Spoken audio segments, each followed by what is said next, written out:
That's a funny post, Maro.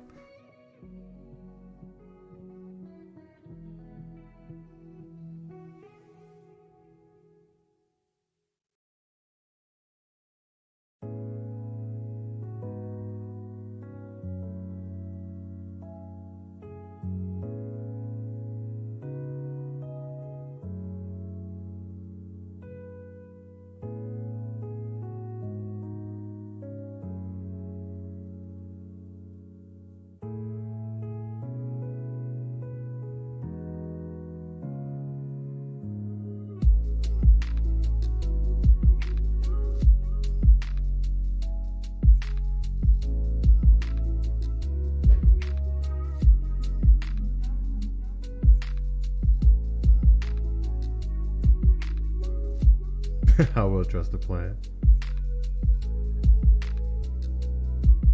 All right. Let's get this thing started.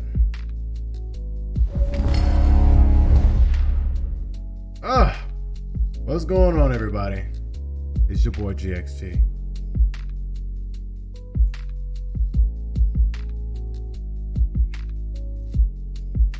Sorry about that, guys. It's been a while. No, it hasn't. It has really been a while. You guys those who've been following, watching my posts and stuff like that, I appreciate it. You guys are amazing. Today's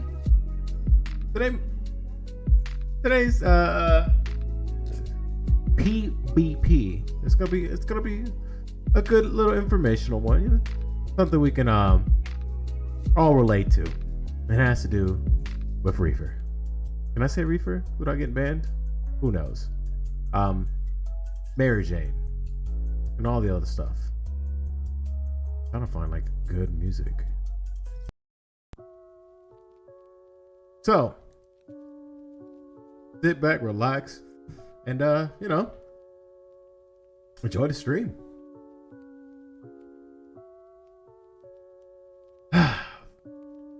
For today, we're gonna talk about slightly touch on what's going on in current news.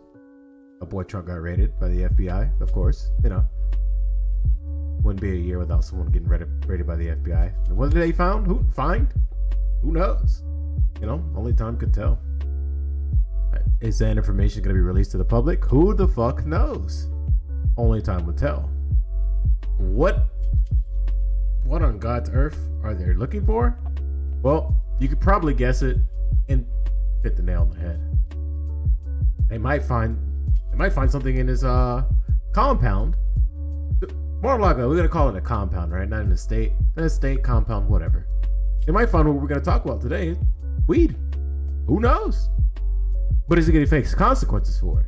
That's the real question. Now, here in the Political Black Pill show, the show now. I was gonna call it a podcast, but I think show is better. You know, I'm gonna show you what's going on. We're not like the how do I say this? The defeatist, nihilistic people out there, right? There's a reason why we call it the Political Black Pill. Jesus Christ, I should have these things like already like pulled up. See, this amateur hour, isn't it? Amateur hour, and it's just amateur hour, bro. Fucking amateur hour. Look, we'll get there. Okay. Let me just slow down this music and let's talk about what has been happening. And this has been happening a lot recently. Like every time we do a chapter or whatever, we'll get hit with a copyright claim because some sort of fucking also gonna may slow down my cussing further and further on, but yeah, we get hit with a copyright claim. Whatever video we watch and whatever sound effects we had, a lot of it's just, you know, it's terrible, man. It's been awful trying to navigate the YouTube system, even though YouTube is like one of the better places to create content. And you know, some people are just checking out too, because some people subscribe just to subscribe, but that's them. Right? We're not gonna really harp on that too much. I'm gonna create content and be entertaining as possible because that's what I love to do, and I love to do that. As I hype. Introduce you, and I'm gonna have like a title screen up or a screen or a scene or whatever about this exact same definition. And this definition is pending on what the show is actually about. People hear black pill and we think, you know, we're all, like I said before, nihilistic and accelerationist is another thing that I heard. We're not like that at all. We're just pessimistic when it comes to politics. If you follow my Instagram, you can see I'm very optimistic about, you know, human beings and their greater side, and we should all be optimistic about our potential. But politically, I always lean pessimistically. Why not? You know, like because the biggest message that we're trying to do here, especially as these chapters go forward, is to show you that the finesse game is real, and that's why I'm trying to introduce the Political Black Pill. I mean, you can, you know, regress into the state of I don't know, utter dissolution and believe the current institutions and the establishment is looking out for your best interest, you can be that way and just go on your merry way and, live your life. And hopefully the people around you, your community doesn't, do something to you very negatively. That's what I'm going to say without getting banned. Because I can't really, euphemize that as much as I can possibly. Or you could look at some truths and kind of redact your way and be reactionary and lean to some like regressive cultural policies that we're currently facing now. A lot of people think that this is like true for the matter. Or you could say, F it. I'm not going to sit here and like donate to your campaign. I'm not going to sit here and fight for your cause if all you got to do is just stab me in the back, right? Let's test out. Let's vet you longer. Let's see what you're actually going to do for people. And I'm saying this for like politicians in general. It seems like our vetting process is, when it comes to politicians, and it's a show, it's a tangent, we're to get to the main subject. This is what I like to do, okay? Oh Jesus! I'm a ranter, I'm a ranter and a rambler, and that's why some people like enjoy this content. And you can just sit here and listen to me rant and ramble about what's been going on around them. I almost lost my train of thought. Anyways, basically, I was defining what the political black pill show is about. I'm not nihilist, not accelerationist. We oftentimes here tell people, like, if you really want to get politically active, if you really believe in a candidate, then you are better than us in doing so. And we advocate it. We advocate that too. But we're more grounded when it comes to it. Like, we want you to aid more of your own community. Aid the people around you, your family if you're close to them, whatnot, your friends if you're close to them, and whatnot. If you have any, this is what we advocate for. Try to get a stronger sense of community and lasting relationships with people around you, because those are the ones who are going to fight the battles with you, not these dirty, greasy politicians that, even if they have good intentions in the beginning, they slowly but surely end up being poisoned by the same system that we keep propped up, right?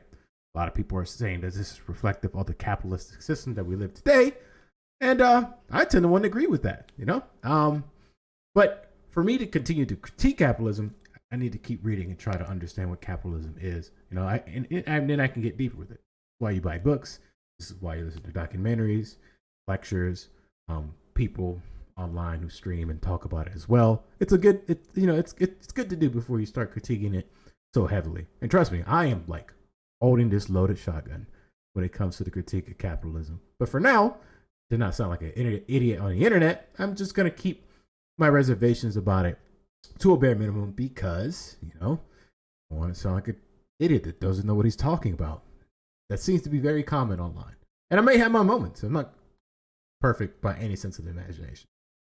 Yeah, we're still talking about the political black pill. So if you want to basically just sit back and have me kind of deconstruct some things that's going on around us, the chapters are relevant to it. The chapters are there just to help you keep chronological like track record of and subjects that you want to listen about that day. That's why I do the chapters, and you can go back, and some subjects will be revisited.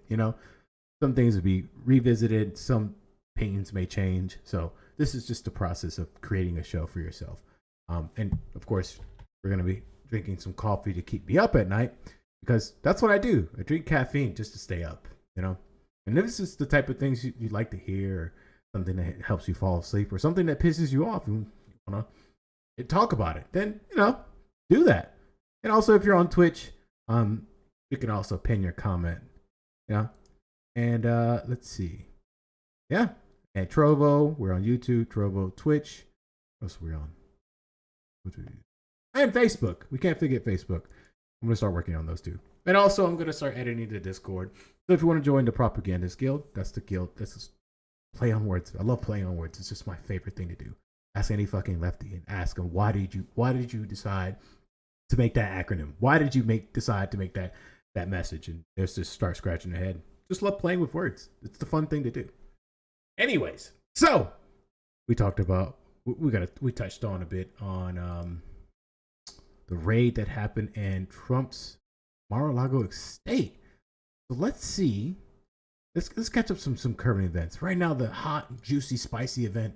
What's going on with our boy? You know, hit him, Trump. Hit him with it.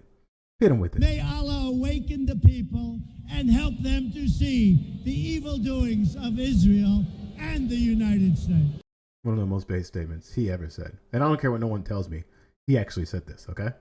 Okay? All right, so, like I said before, ignore that extra headphones. Just, let me get rid of that. Reported of what's going on with our boy. And I'm not a fan of Trump, by the way. It's just fun to act like he's a friendly character. In actuality, he's not. All right? Oh, all right. Jesus. Okay, let's not pretend like these people are good people, you know, good faith people. Right, Biden? You ain't black. Okay. After the unprecedented FBI search of Donald Trump's Florida home, one of his coup-plotting allies in Congress, Republican Scott Perry of Pennsylvania, says he was stopped by 3 federal agents. Wait, this is not about Trump. Oh my God. I don't care about no Scott Perry. Go fuck yourself.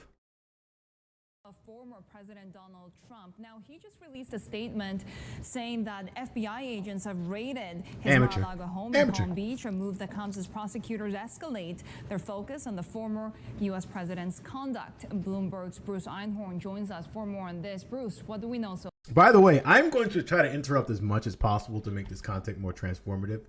The reason for that is because of this. Reasoning is because I don't want to hit with a copyright claim again. All right, so I'm going to try my best to ramble a little bit in between, okay? So if you get upset, you're like, hey, play it longer.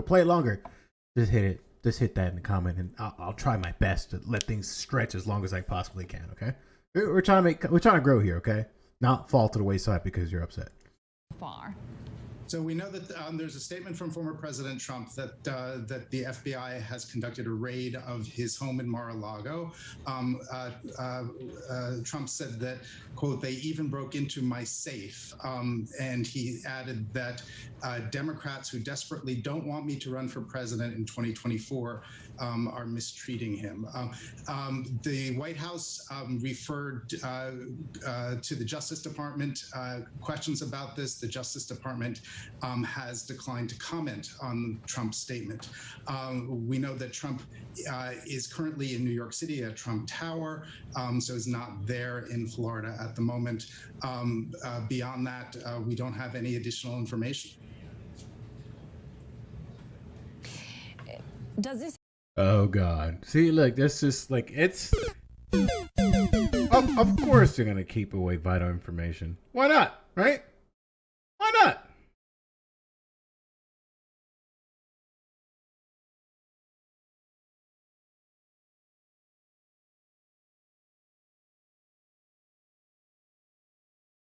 Why not? Why not? We don't know anything, are we? Add, though, to speculation or perhaps a build-up of evidence that the Justice Department's investigation into what happened on January 6th is now turning increasingly to the former president himself. Yes, so we do know that the Justice Department has a grand jury that is hearing testimony related to January 6th. Last month, the grand jury heard from top aides to former Vice President Mike Pence, including his. Oh my God! It's like they reiterate the same thing over and over. What, bro? What a year 2021 was, man. What a year 2020 was. How many years? I don't know about you guys, but it feels like these past 4 years. That's a fair assessment. These past 4 years have been very, very, very interesting. It's like pushing the American people to the very brink, to the very edge. And I don't know how to make an assessment of it, right? I'm not gonna lie either. I had like a genuine outlook of what's gonna go on during November. Now I'm confused. Maybe you could like play it to ignorance, but I generally don't know what the hell's going on. What's happening? Like none of it really makes sense to me.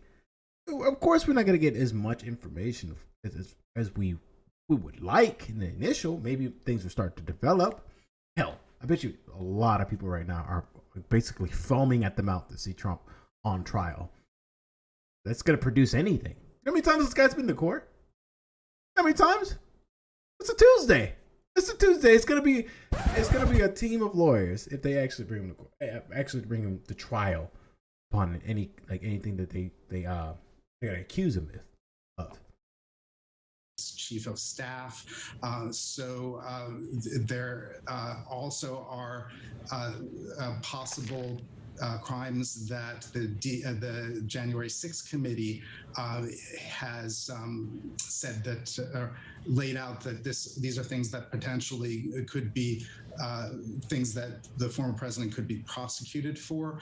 Those would include the potential charges could include obstruction of an official proceeding and a conspiracy to defraud the United States. These are things that a California judge earlier this year said it was more likely than not that Trump and his lawyer John Eastman had committed. So it's possible that this raid by the FBI, if it has happened, is related to investigations of those potential charges. Bro, what a huge nothing burger, bro. What a huge nothing burger. Bruh. It's You are fake news. It's what a nothing burger. Like, this is what got people like. Hold on, let's see what the Financial Times are saying. Brought to you by Family Life, a nonprofit supporter of. Okay, what are we saying about this? Wall Street Journal costs money. I'm sorry, I'm not subscribed.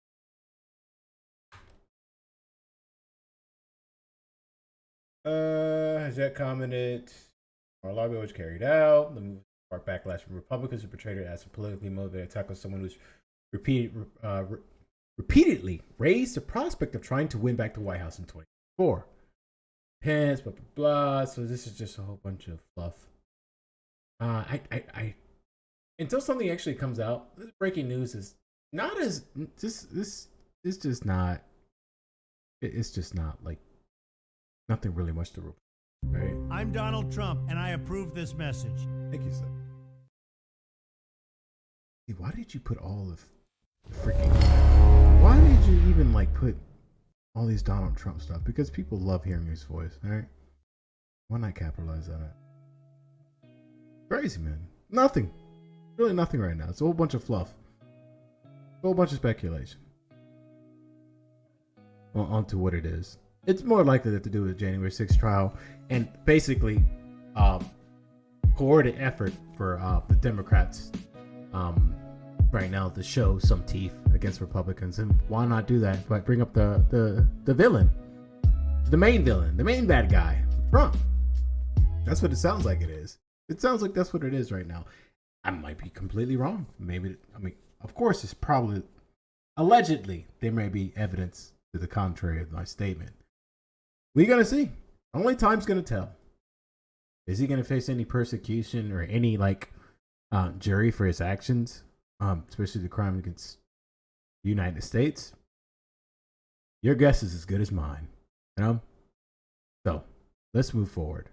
All right, let's check out, since we're talking about previous presidents, let's check on our current president, and let's see how well things are going there. All right? Bro, God help us all. God help us all. Black.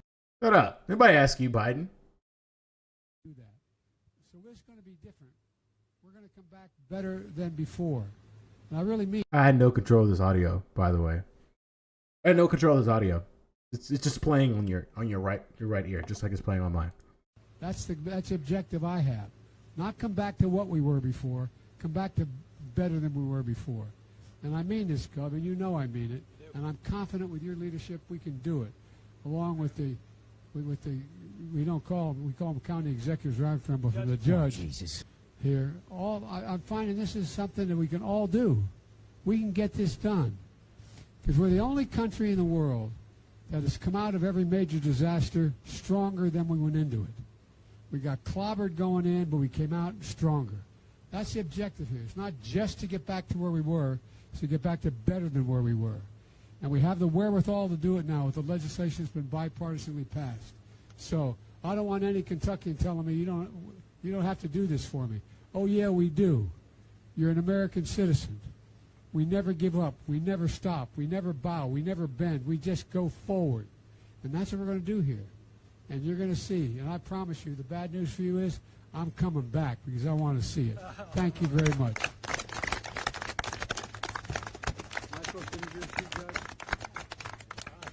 That's it. All right, now we're all going to run laps around. But okay. All kidding. Yeah. You ain't black. Okay. Calm down. Calm down. Calm down. Calm down. Not that, you know, not that deep button. We're trying here, okay? We're trying. Damn it. Trying here. Okay? That's all this is about. It's about the attempt. Alright? The attempt. That's all it's about. This is my dumb. Alright. Don't worry, we're gonna get to the main story. Rant and ribble on about that. Yep. Gotta get rid of that. Pull this up. Let's check some things here. We're doing good.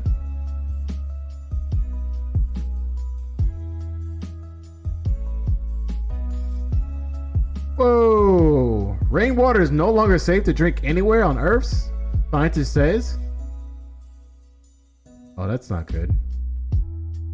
Hold on. This rainwater is no longer safe to drink anymore. Now this is what's being alleged by Euro News. Green. All right, let's take a dive on this because last time we were here, we spoke about climate change, and this is exactly what I was talking about. The planet is fighting back against us now. Now it's been, but to this degree, come on now. There's no reason why. Come on. When you're right, you're right, right? It's so sad. It's so sad. This is so sad, man. This is horrible. Oh, Jesus. Holy Jesus. What is that? What the fuck is that? Man, rainwater everywhere on Earth. Unsafe to drink due to forever chemical studies find. Now it's harder to sustain your own self through rainwater. Now we gotta find methods. Wait. Forever chemicals. Is there any way to remove them? Rainwater is almost everywhere on Earth has unsafe levels of forever chemicals, according to new research.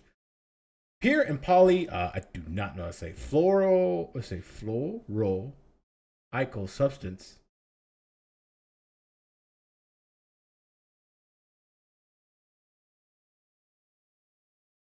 PFAS are a large family of human-made chemicals that do not occur in nature. They are known as forever chemicals because they don't break down in the environment. They have a non-stick or strain repellent properties, so it can be found in household items like food packaging, electronics, cosmetics, and cookware. I wonder how they're going to blame this. They're probably going to say it's our fault, right?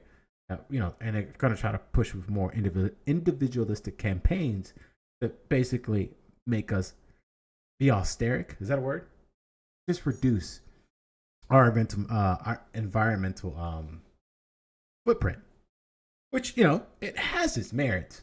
But we all know that most of these issues environmentally are due to our insatiable greed and our insatiable lust to destroy our planet as fast as possible to create the newest gadgets for unknown reasons and don't have a renewable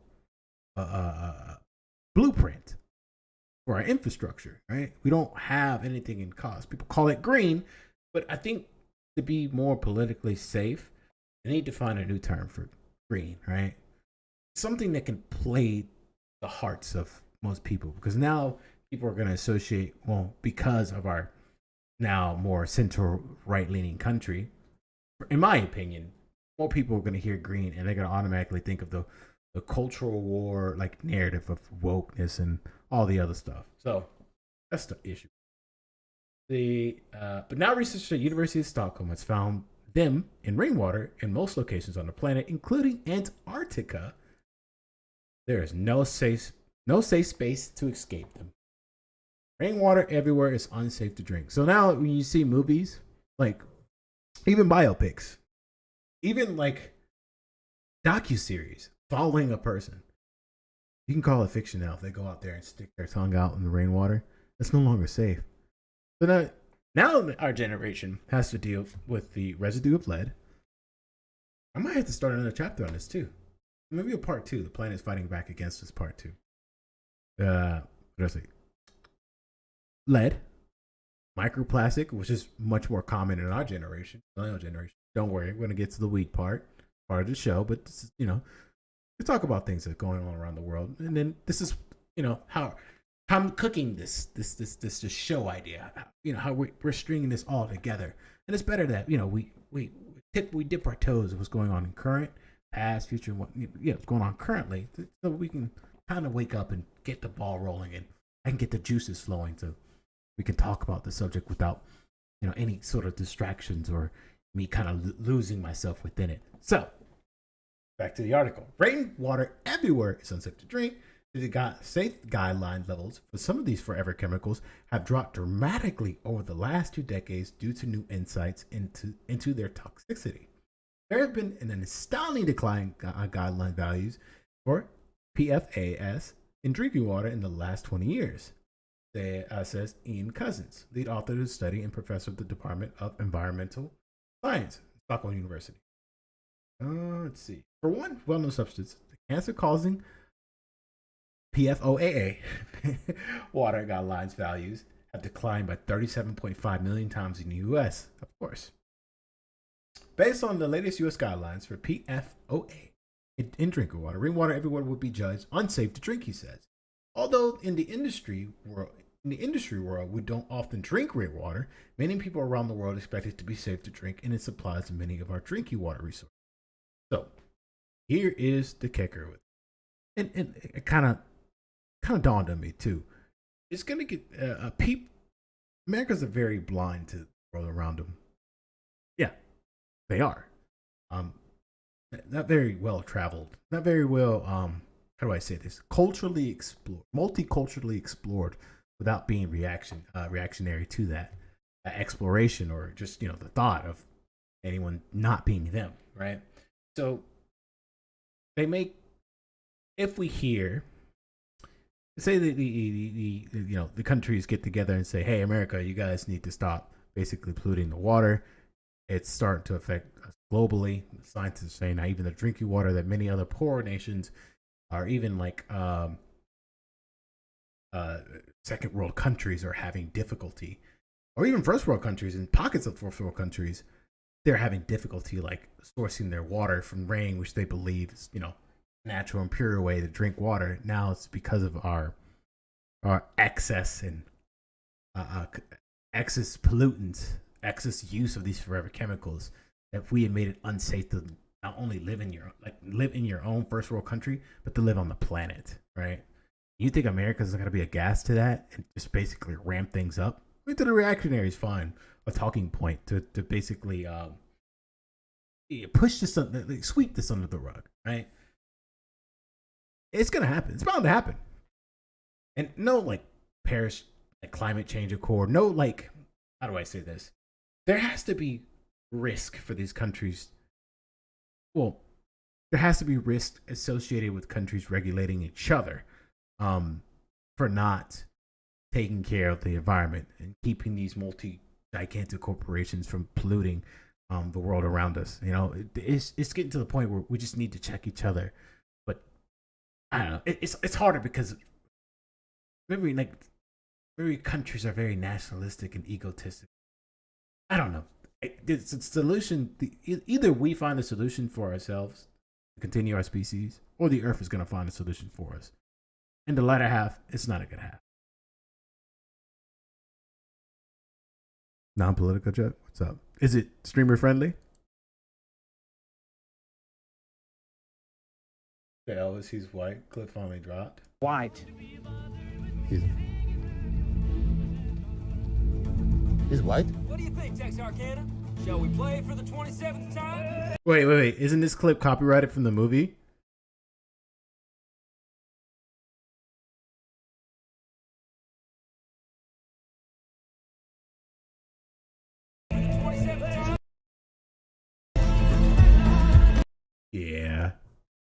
Yeah, it most likely is. It's fucking Tom Hanks there. It's definitely copyrighted. But it's probably funny. It's probably something I'm probably gonna watch it after the stream. You know, get some chuckles in. I love me some good chuckles. I appreciate that, Merle. Really do, brother. I say I always get copyrighted claim. Not unless if it's your life's mission to copyright claim every single chapter, which is admirable. I have to be careful with it because the last chapter we got butchered in. Like they when video game donkey faces reveal drop, he's white. Yeah, that's hilarious. All right, let's see. What risks do forever chemicals pose to our health? This is supposed to be on marijuana, but I guess we're taking a deep dive into this.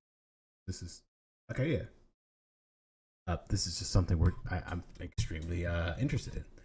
The health risks of being exposed to these substances have been researched widely, scientists say, and that could be linked to fertility problems, increased risk of cancers, and development delays in children.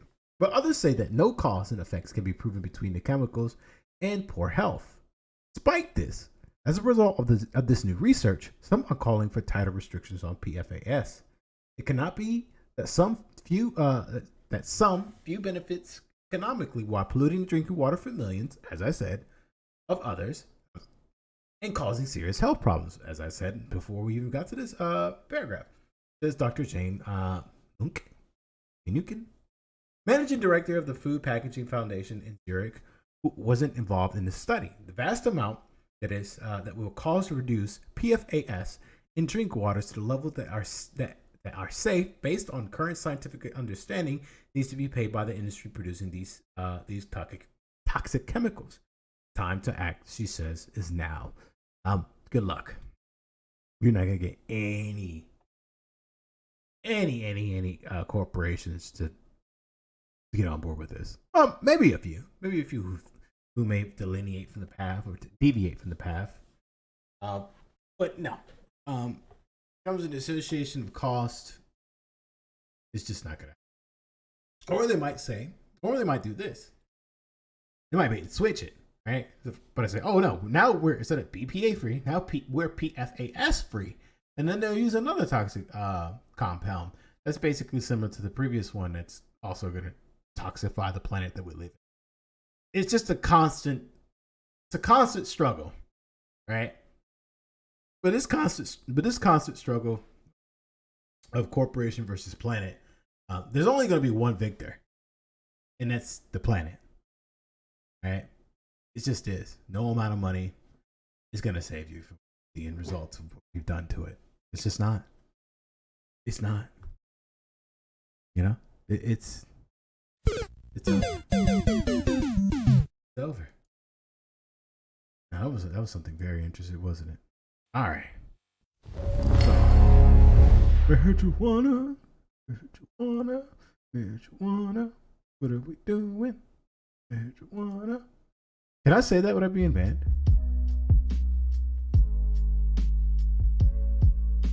I think I can, right? I don't know. Can I say that? Who knows? Check a few things. All right. All things are checked and considered. Let's keep going. So, what was the biggest reason for this chapter? You might be asking yourself, why this chapter? Well, the Brittany Griner case really got to me. And also seeing people reacting to the case, not really the reactionaries. We expect that from them. But just opening the Pandora's box of people who are still currently incarcerated because of marijuana charges, even though this country is slowly, I can't say surely, but slowly getting to the conclusion that this is the dumbest shit ever, that we should have never done this, and we're letting our bigoted past still creep up and haunt us today. And now people are suffering because, you know, we're ignorant, arrogant, statistical, whatever words you want to use, whatever negative phraseology you want to use for this, of the people of yesterday about marijuana. So let's take a quick history lesson. I tried to find resources that are quick about what's going on and why does America have this approach to marijuana. And of course, the biggest thing that probably jumps on your mind is Reefer Madness, right? So let's do this. Let's watch the trailer to Reefer Madness. Let's do that. Yeah, let's do that. I think this is better because I can also honestly reclaim. So, you know, watch bits and pieces again to avoid the copyright claim, and then we're gonna unpack it the best way we can possible. Trigger warning, microaggression warning, whatever warning you need to know that this is back in the past. You can already see the cold, unseasoned potato salad in this video. All right, so don't be alarmed from what you hear, because your grandparents probably still talk like this to this day. School boys and girls are having a hop at the local soda fountain. Innocently they dance, innocent of a new and deadly menace lurking behind closed doors. Let's fucking go. This dude is fucking base. This is the guy I want to party with, right? I found a black and white short recently that was anti-union. Oh, really? All right, yeah. We could definitely see that. Marijuana, the burning weed with its roots in hell. In this film, you will see the ease with which this vicious plant can be grown in your neighbor's yard. You know what's funny too? We're gonna get to this point that America. It's funny. It's so crazy how hypocritical America is, right? Because remember, this marijuana was grown in America for profit. Before this, we have a long. It's another reason why I decided to dive into this topic. We have a long hypocritical history with marijuana. You just dive deeper and deeper until you're like, wait. So it was good now. It's good then. It was good now. Okay, now it's not good. Okay, now it's good now. Okay, now it's not good. And now we're at the point where it's like, it may be good, but only in certain places with only a certain size. And maybe we'll look the other way depending on what your skin color is or how we feel that day, right? Because of course you're gonna see like the statistics bears out that marijuana charges are disproportionately targeting black Americans, but also white Americans too. And you'll see like you'll just say to yourself, Holy Jesus! This country, bruv. We just need to wholesale legalize marijuana. That's simple. That's really the end message. You can leave now if you want to, but I'm going to continue on. That's eggplants. Little red hen tries to unionize chickens on a farm. I think we've seen this before. Let's finish this. With into harmless-looking cigarettes, hidden in an innocent shoe or watch case. Great ideas. All right, those who are watching. In this startling film, you will see dopesters lure children to destruction. We're going over to Joe's place. Why don't you come along? We have a date to play a set of doubles. Oh, you can play anytime. Come on, we'll have some laughs. Can I go along with you? Sure. Hey, I'll see you at dinner, sis. If you want a good smoke, try one of these. You know, I always wondered back in the day too, did they really talk like this? Because remember, Hollywood likes to kind of amplify dialogue between people a little bit, right? It's a little bit scripted. So it's just the interpretation that the people who created this trailer think the youth talk to themselves. Did they really talk to them like this? Like, sure, daddy owed. Alrighty, sis, be right back. Is that really how they talk to each other? Like, if that's one of the things, that's one of the few reasons I would have to take a time machine, go back, and just to see how they really talk to each other. Just, there's no way. You will meet Bill, who once took pride in his strong will as he takes the first step toward enslavement. What? Get a job?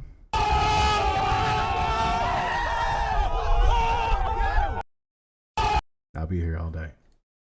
Of course, if you're afraid. Smoking the soul-destroying reefer, they find a moment's pleasure. But whoa, whoa, whoa! Let's go. Go ahead. There we go. And amplify that too. But I implore you to watch this movie. Like it's available on YouTube. You need to watch it. You need to watch it. The movie's available on YouTube, and of course, I am not gonna play. I'm not gonna play the whole thing. Okay, I'm not an idiot. This is how you outright get banned, even if it's free on YouTube. Yeah, it's free on YouTube. So if you want to go and check it out yourself, old grainy 1936 film, and maybe we might watch it on one of our Discord movie nights. If you want to join that, you know what to do. Like, follow, subscribe, join the Discord. At least be following one of my platforms, and yeah, we'll get to it. We'll have fucking commentary. Maybe we'll have commentary with inebriated commentary about this movie. You'd be a part of that. Yeah, look forward to that. That's something you want to do, right? Oh, Jesus. Yeah, that's exactly what I'm gonna do. So what's this got for me, bro? Let's see.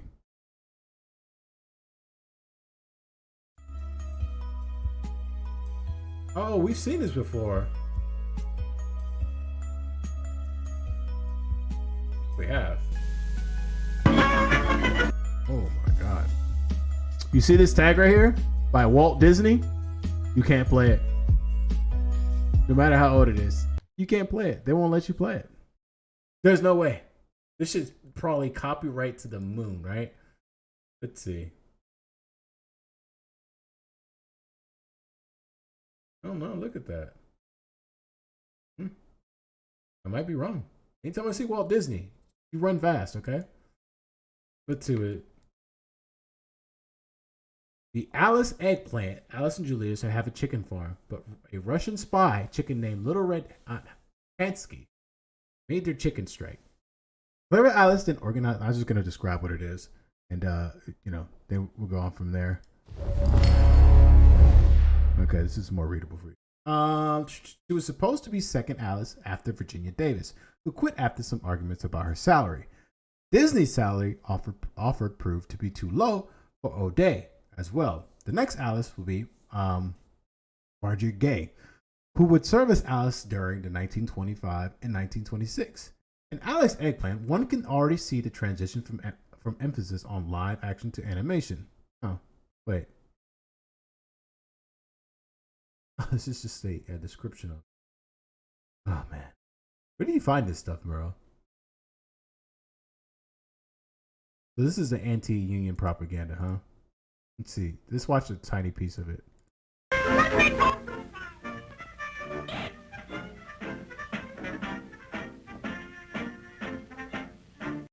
Jesus.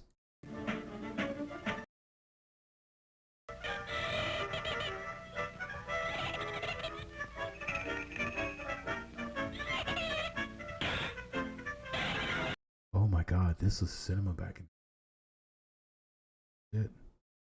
This is what your kids were exposed to. This is when your grandma throws the Bible across the room and it knocks you out, you know? Then you don't watch that devil screenplay. Cocaine was legal in 1939 Argentina. They sold the pharmacias. The antidepressants are legal and more dangerous than marijuana. And it's fucking crazy that's the case. I'm not gonna lie. It's time to be more dictatorial than the past. Yeah, we could say that. Yeah, we could say that, especially with today's rhetoric. It's less overt than the more subtle, right? But we see between the lines, right? Today, it's and yeah, it's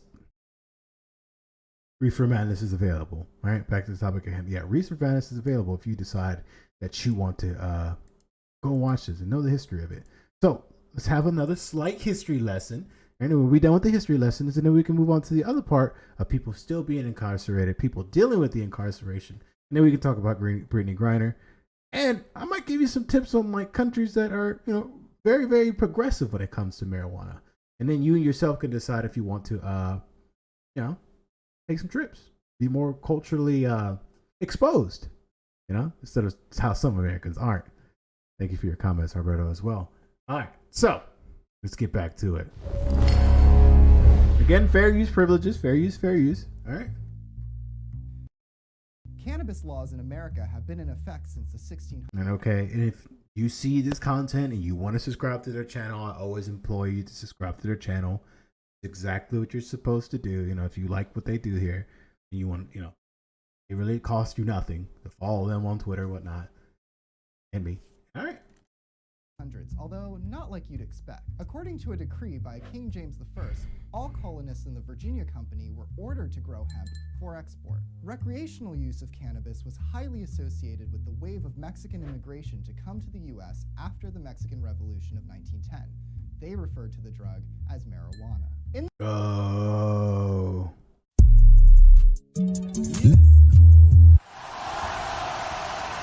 Let's go. In the thick of the Great Depression, massive unemployment was creating anxiety and fear among Americans, who were attributing violence and crime to the drug. In the wake of these concerns, the government created the Federal Bureau of Narcotics. The man running the agency was Harry J. Anslinger, a bureaucrat and overall buzzkill. Anslinger, along with newspaper publisher William Randolph Hearst, spearheaded a massive propaganda campaign to convince Americans of the inherent dangers of marijuana. And here's the thing about this. It's going to show a clip about it as well. Most of these actors, most of these people, they weren't really right in the head. So you have people who probably already drugged out of their fucking minds, right? There was cocaine and Coca-Cola. There was a number of other drugs that right now would be considered extremely illegal that these pioneers consumed, allegedly. Well, they're long dead. Can I still? I don't know if I don't. Anyways, these pioneers to influence you and your children not to engage in the same recreational drug use as they do. Well, why is that? Well, it's not for the. It's a show of. How do I say it? It's rules for. How's the saying go? Rules for thee, but not for me. Right? We see this. We peek into the veil of this philosophy that a lot of people in power have against. They're like shoving a lot of rules down our throats that they themselves will participate in. We saw this kind of when it comes to the mask wearing during the pandemic, which I'm an advocate for wearing it, because it's one of the good things because now we can take more of a hygienic approach when it comes to illnesses. But now wearing masks is so propagandized that people are finding reasons to be unhygienic. It's kind of a backward concept, but to prevent the spread of diseases is probably something we should have done a while back, but a long time ago, and trying to make that precedent. But I digress from my point. You will see like a lot of these politicians telling you that you must do this, do that, whatever it may be, and then the exact opposite happens. Right? It especially happens when politicians push a certain policy. You know for a fact that they're probably doing it like any sort of social policies that changes the course of how we interact with each other. Abortion, through drug laws, etc., etc. They then themselves participated. The Roe v. Wade, the whole Roe v. Wade, I wouldn't call it an incident, event happening. What's going on with the Supreme Court and that. And that, if any of those politicians who were against Roe v. Wade, if their daughters or their mistresses got, impregnated, that they will go to the ends of the earth, travel across country lines, state and country lines to get an abortion procedure for their mistress, daughters, wives, whatever the case may be, because it's only available for them, but not for you. You're only set on this country just to reproduce and be a obedient worker, not a critically thinking person that can navigate their own life by their own means and their own autonomy. Anyways, back to the video. Like I say, I'm a rant and rambler. What things people love about me.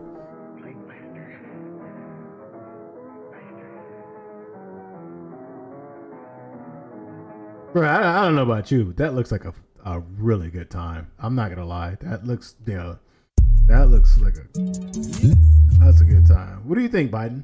You ain't black. That's all he's got to say about me. The Marijuana Tax Act of 1937 was the first federal law against the possession of cannabis. Multiple presidents have attempted to enforce strict laws criminalizing marijuana in the decades to follow. President Nixon declared a war on drugs in the 70s, while Ronald Reagan asked you to just say no. George Bush Sr. announced the highest drug budget increase in history at $8 billion. There it is. That's when they saw the money roll in. When the enforcement agency saw a perfect opportunity to continue to have a stimulus package for themselves. That was the drug war, spearheaded by very heads of state that has a large influence by acronym communities, whose sole purpose is to create opportunities for lucrative businesses. I'm being extremely vague for a reason. That's why I said alphabet. That's so dumb. Ignore that. That was dumb of me. I apologize. Currently, 2 states have completely legalized marijuana for recreational use: Colorado and Washington. Colorado officially began selling recreational marijuana on January 1st, 2014. It was reported that it had sold almost $5 million worth in its first week alone. Recreational marijuana is allowed for adults 21 or over and can be purchased from a licensed retailer at up to an ounce for residents and up to a quarter ounce for non-residents. And it can be What? Hold on. Wait, what? Retailer at up to an ounce for residents and up to a quarter ounce for non-residents. Okay. That's okay. Wait, what?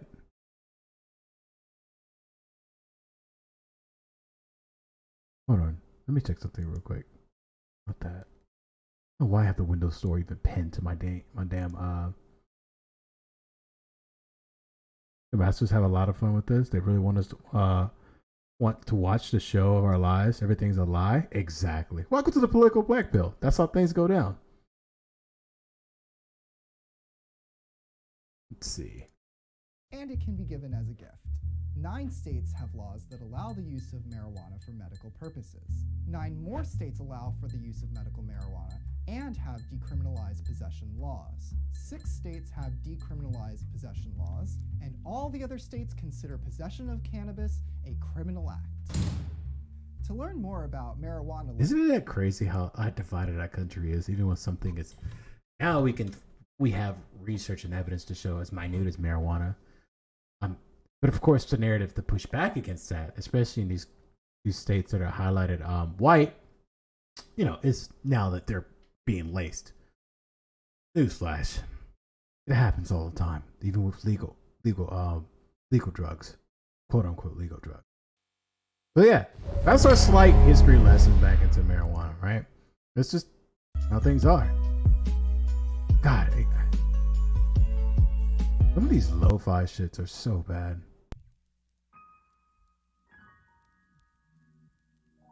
Maybe it's just cut off the music and just be my voice, right? Yeah. It's difficult. It's difficult. Yeah, we took our history lessons. And like I said, if you like what the Mashables did, Mashable did, the channel, go ahead and subscribe to them. You'll learn some things. All right.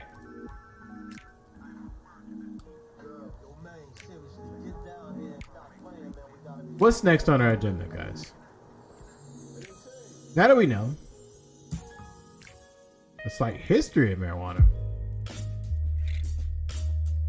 let's talk about the people still affected by the marijuana laws of the past. And let's see what other states are doing. Let's see what states and states of recent are deciding to do with those people and with those laws. Because you fall into this microcosm.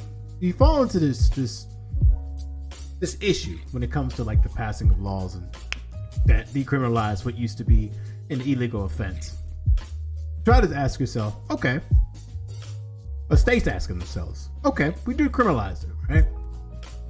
Or we straight outright legalize it. What do we do with the people we lock behind bars because of it? There's marijuana. What do we do with them? What is there to do with them? Do I have the answer? Release them, right? As long as their conviction, it's only about possession or distribution of marijuana. Release them. My biggest guess is the reason why they probably don't want to do this, right? It's because there's too much money to make with these people who are locked up behind bars. This is just my speculation, right? This is just my speculation. They probably crunched the numbers, right? They probably crunched the numbers. Looked at the numbers and was like, Holy Jesus. They can't do that. They have to keep these people up behind bars because this is a great money opportunity, especially for those private prisons. You know, the lobbyists and the special interest groups that basically dictate your laws. They don't like that. We'll stop spending money on your campaign. The dollar signs go away. It's harder. It becomes harder and harder to make obvious common sense reform changes if too many special interests have rubbing hands on. But why not just keep these people? No one's going to notice them. Well, the contrary happened, right? Surprise, motherfucker. The American people who want to legalize marijuana, they pay attention. You would think these people are just high off their mind 24/7. Well, they start picking up books and doing research online, and they want these people out. Oh yeah, you like that? See, look, I dropped that new sound effect thing. Just like that's what I do. I just dropped the new. You know, it's just like brains just gets bigger and bigger, and we do these awesome things just slightly just to surprise you. Right? I have too much animated behind my background too, but I fucking love it. Yeah.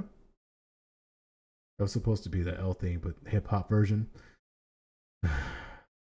What'd you think, Biden? You ain't black. I don't like him. All right. Now, we're just gonna touch on some articles. I'm gonna sit here and read all of it to you. It's not gonna do that. About what different states are going to do with their the people they put behind bars because of marijuana. So, the Los Angeles Times reports California was supposed to clear cannabis convictions. Tens of thousands are still languishing. Nearly 2 decades ago, on a high desert road in San Bernardino County, Sarah Rodriguez was pulled over and arrested with probably can't read it. With 10 small packets of cannabis in her car. She was convicted of a felony possession of a drug for sale and eventually spent more than 2 years in prison. In the year since, Rodriguez, 39, became the first in her family to go to college and in June graduated from the UCLA with a master's degree in social welfare. That's guess it got worse as soon as they killed Adokis. Surprise, motherfucker. There's a reason why I haven't watched Dexter, by the way. It's because I know I'm going to wait until the show. I can already tell. I love the plot. I love the story. I've seen it all. And aren't they bringing it back? Or have they brought it back? Anyways, I guess this is just how I am. Scatterbrain when it comes to certain things. But let's get back to this. It goes without saying that the notion that people who consume marijuana are just lazy, do nothing, whatever the case may be, that's not as true as most people will have you to believe. All right. But Rodriguez still has a felony on her record. What are these states doing? Are they admonishing these convictions? Are they basically cleaning their slate of these charges? Sometimes that doesn't happen, and it greatly affects your potential of employment. And this is my one issue when it comes to the so-called rehabilitation of our justice system. Doesn't seem like there's any rehabilitation at all. They still leave their mark on your life, right? That makes it extremely difficult for you to get up on your feet and succeed in this world. If you learn your lesson or you served your time, it makes it very, very difficult. Now, granted, I probably would be more reserved in my opinion when it comes to like greater offenses like outright murder or sexual assault, what the case may be. Yeah, that should probably stay on your record for the rest of your life and something the background check should find, especially if you're an offender, sex offender. Don't bother. First 2 seasons go. Don't bother after that, except for maybe 4 seasons because John Lithgow is being amazing. I really gotta check this. All right, let's go back to what happened to Sarah Rodriguez. So she still had a felony on her record, and this is just a story highlighted. We're gonna get to Brittany Griner and the gentleman also got freed and how his life turned around because community effort to try to piece back the little bit of his life that he has left so he can continue on enjoying it. And how, we, the people, did that, not our system, which our system was designed to look after we, the people, right? When California voters legalized cannabis for recreational use in 2016, one promise was the creation of a legal pathway through the courts for clearing many past marijuana-related convictions or reducing them to a lesser charge. It was stepped championed by reforms advocates meant to right many of the injustices inflicted by the nation's war on drugs that was disproportionately waged on poor people and communities of color. So don't think that you're going to be safe, white man, because you are one of those disproportionately poor people too. It happens to all of us, but mostly happens to the poor, us poor people of society. But despite a 2018 law intended to speed up and automate the process of tens of thousands of Californians like Rodriguez are still struck with felonies, misdemeanors, and other convictions on their records. At least 34,000 marijuana records still have not been fully processed by the courts, according to the analysis of data provided by court officials throughout the state. The number was more than twice that in August before the Times began lowering processing time. Delays in clearing drug charges can have a dire consequence for those seeking employment, professional licensing, housing, loans, and other instances in which background checks are required. This is what I'm saying. It seems like the justice system was really designed for rehabilitation, just recidivism. It's designed to keep a scarlet letter on tattooed on your forehead that said, "I smoked an ounce, and now my life will forever be changed because." This is the biggest issue. This is one of the core issues, the main issues when it comes to marijuana and drug laws too. People, even after society progresses, and it takes a small step forward, we find our past continually to haunt us, even if we ourselves have become changed. I don't really have the answer into this, right? The only answer I have is for people who just have the possession or distribution charges, that just have that charge, that felony charge, to be completely wiped off their record. But it doesn't seem like our system was designed for that. It was designed to make your life even harder after you served your time, right? Courts have emerged as a primarily bottleneck in the process that has entangled the State Department of Justice and prosecutors' offices in counties. Although a number of counties have moved aggressively to clear records, many others have moved at a snail's pace. Some courts, including Riverdale's and San Bernardino, where Rodriguez was convicted, haven't fully processed a single case. Courts office officials blame a combination of factors for delays, including COVID-19, staffing shortages, outdated case management systems, old records that require manual review, and technical issues.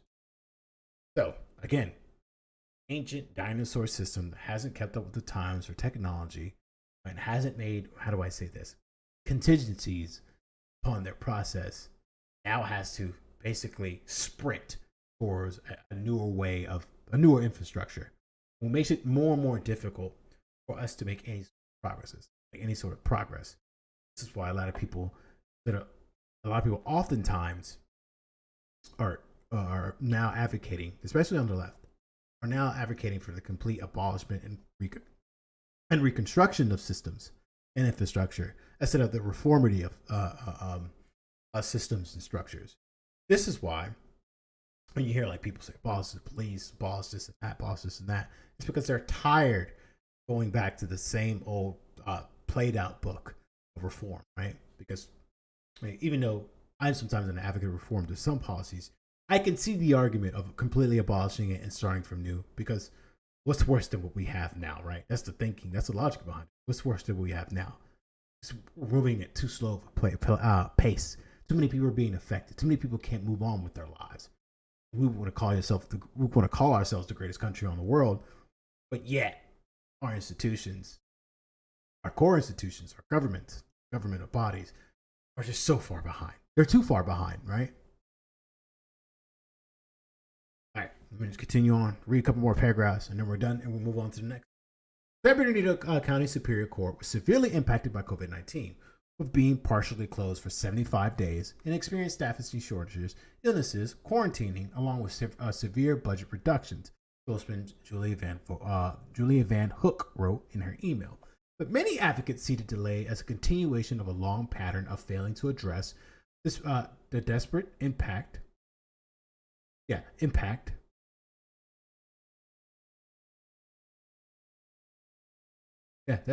of drug policies on people of color, especially for Black Californians, who for decades have the highest arrest rate in the state. When it's an issue that is largely impacting Black people, we move slowly on getting it done.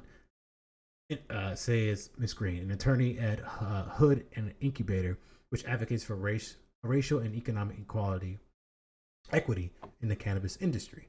And that's another thing too that can harp on. Like a lot of these, since the new progress, since the new changes, and now this is just me being speculative. This is me, like, to tell Alex. I'm just an average guy who read public documents where the elite said they were going to enslave us and destroy America, and I'm not going to be like yuppie scum and deny the threat to my country. I'm going to fight back. I need like a conspiracy sound effect.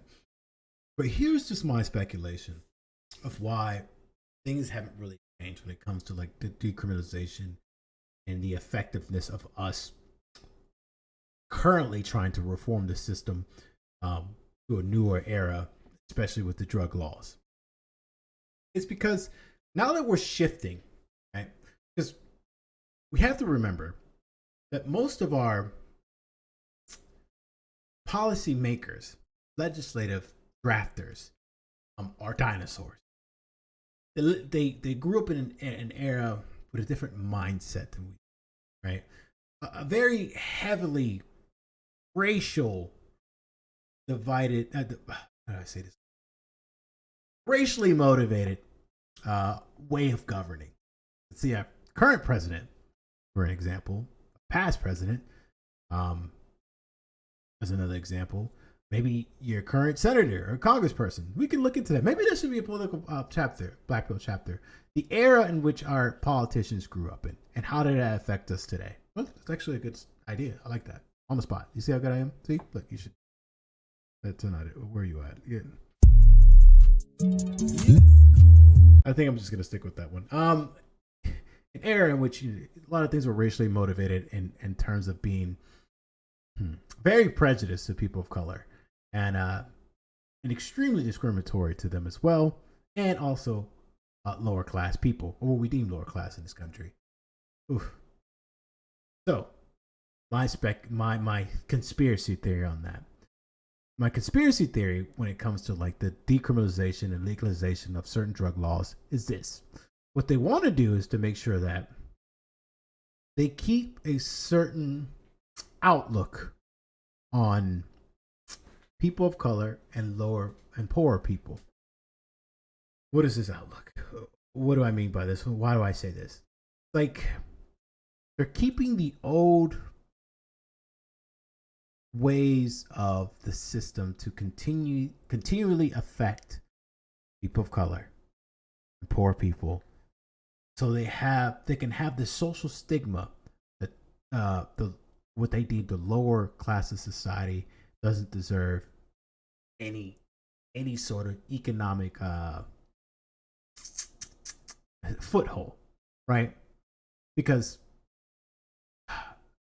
Cannabis Association, the people who use cannabis, is cannabis, marijuana, weed, whatever. I'm just gonna go around those words.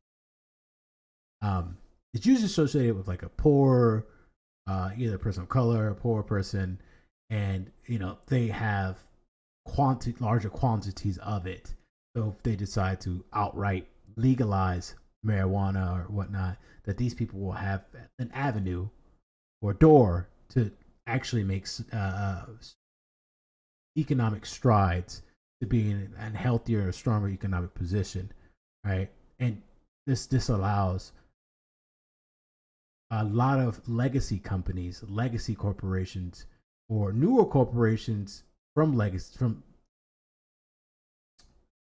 children of CEOs and whatnot, the children of CEOs and whatnot, who already have a vast sum of money to get into the game, right, and get their foothold on it. Okay, I'm noticing I'm not making sense, so I'm just going to be very blunt. So what's going on right now is the people who line the pockets of the politicians' children want to get into the marijuana game, right? And for them to get into the marijuana game, they have to know people, and it's usually poor people who already have friends who do marijuana, know a distributor. They have the connections, the network. And if the state decided to legalize marijuana, these allow these poor people to have an economic foothold, and it basically influence themselves to get up on their level economically, financially. And a lot of these older dinosaur corporate leaders, I guess, CEOs, whatnot, they don't like that. They want their children to be enriched. And if their children will have the capital to invest in businesses and create businesses and basically outright buy other businesses that start up from poor families or poor people who are trying to, make their foothold in their businesses when it comes to cannabis. That's my conspiracy theory of it. I shouldn't have been so long-winded, but that's just, I should have been straightforward like I am now. That's what I believe is going on. And that's why they're trying their best to influence politicians to slow the process, especially when it comes to, like clearing out criminal records for people who've already, because the criminal record hurts them from starting businesses, especially if they already, when it comes to cannabis. Does that make sense now? It makes more sense now that I said it that way, because that tattoo, that scarlet letter, that imprint in your record, it follows you for the rest of your life, and if nothing's done for it, then they can continue to label you as a criminal, and it becomes harder to be a productive citizen of society or even move on up. Anyways, we're done with that article. Let's go back. Let's figure it out. Risk of marijuana. Let's talk about. So right now, the Wall Street Journal, not right now, but the Wall Street Journal had an article. I'm not paying for it, of course not. That Los Angeles is to dismiss 66,000 marijuana. What was this article? This is back in 2020. And there's still a large number of people who are still incarcerated because of marijuana. So, this is hope that California finally catches up. Makes no sense why this state hasn't really outright legalized it, right? Maybe they have. All right, so let's talk about Virginia. Let's talk about something that happened recently. Recently, as in a year ago. Virginia legalizes, but people in prison on marijuana charges will still stay there under their new law. So not only the West, Southeast, the South, different states. You talk about how Texas is draconian when it comes to their marijuana laws. And we can go on and on and on about that. But let's move forward. Marijuana would be legal to possess and grow in Virginia on July 1st. This is last year, by the way. But people serving jail and prison sentences related to the drug will remain behind bars under legislation passed by the General Assembly earlier that month in April 2021 in Virginia. Lawmakers have considered including a provision that would have granted resentencing hearings to people incarcerated on certain marijuana charges, but the language didn't make it into the final bill. An outcome some lawmakers and advocates are calling a disappointment. That was urgent to me because now we're going to be in a situation where you got people still sitting in jail for the very thing that we have already legalized, says Senator Luis Lucas, Democrat of Portsmouth, whatever, who is co-sponsoring the legislation. It makes no sense to me. Of course, it is designed not to make sense. It's designed to keep those people from actually having any economic leg up in our society. As I alluded to in my speculation of why, a lot of government bodies not, moving with haste, clearing out these drug charges when it comes to cannabis. Democrats who worked on the legislation, which lawmakers celebrated with a ceremonial bill signing Wednesday, said that this week they were unable to reach an agreement on the resentencing due to the complexity of the issue combined with the last-minute nature of the amendments that sped legalization to this summer. Some, including Lucas, also doubted Democrats would be able to muster the votes to pass this measure this year. The party holds a 10-seat majority in the House, but just a 2019 advantage in the Senate. There's always a stalemate, right? And we already know Republicans. Virginia legislation bill followed a long and windy path through the General Assembly, nearly filling the final day of legislation, yada, yada, yada. Northam responded by sending yada. Okay, and while sales remain illegal until the regulated marketplace opens in 2024, this amendment significantly relaxes some criminal penalties surrounding the drug. People caught with it more than per minute ounce of marijuana with less than a pound will face a $25 civil infraction. The amount under the current law is subject to felony penalties. I don't understand, bro. Just outright legalize it.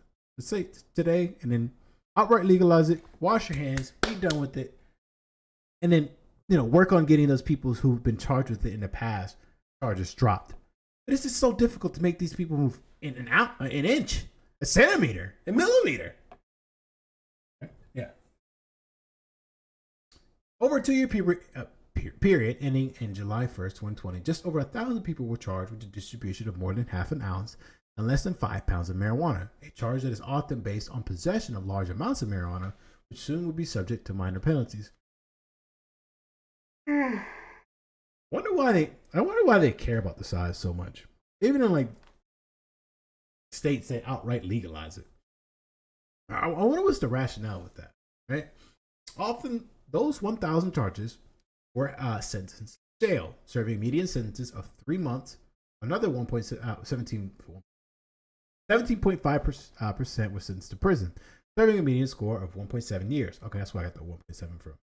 During the same time period, 40 people were charged with growing large amounts of marijuana after a given 6-month jail sentence, but 7.5 were sentenced to a median of 10 years in prison. Jesus. What's the difference between those people who are serving more time in jail for possession of cannabis than people who are not? Maybe the ACLU will tell us about it. All right, we're on Times. We talked about Sarah Rodriguez. What in the world is this? So let's talk about marijuana arrest. We want to see why there's what happened, what was on, right?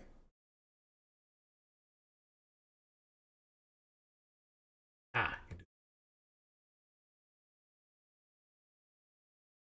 right.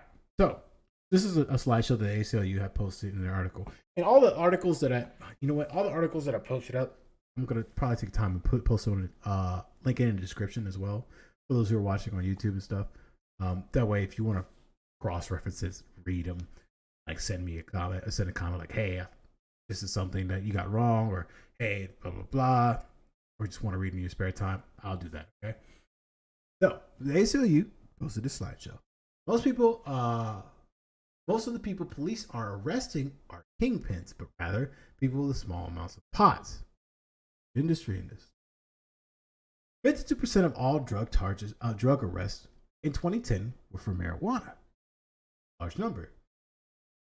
2 million arrests. Over 7 million people were busted for having pot from 2001 2010. In 2010, cops made one pot bust every 37 seconds. Think about it. While there's murderers and rapists running these streets, free as a bird. Some teenagers getting, or some young adult getting pulled over, sent to jail for pot. Your tax dollars are going. Listen to that. Oh, marijuana uses from 18 to 25-year-olds. Blacks and whites use pot at about the rate. Those busted usually these busts aren't happening on every block. Reason for that. Itch. Blacks have been nearly 4 times more likely than whites to be arrested for marijuana possession.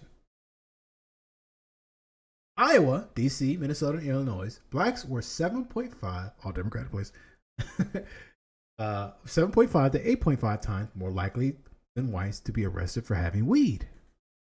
And you can come to your conclusion of why this is.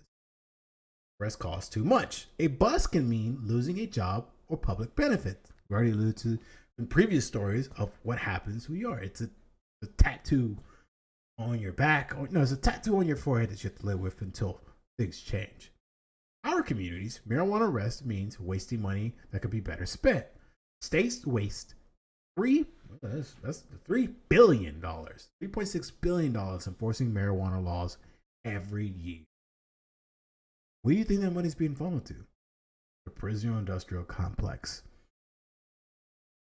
You really think these corporations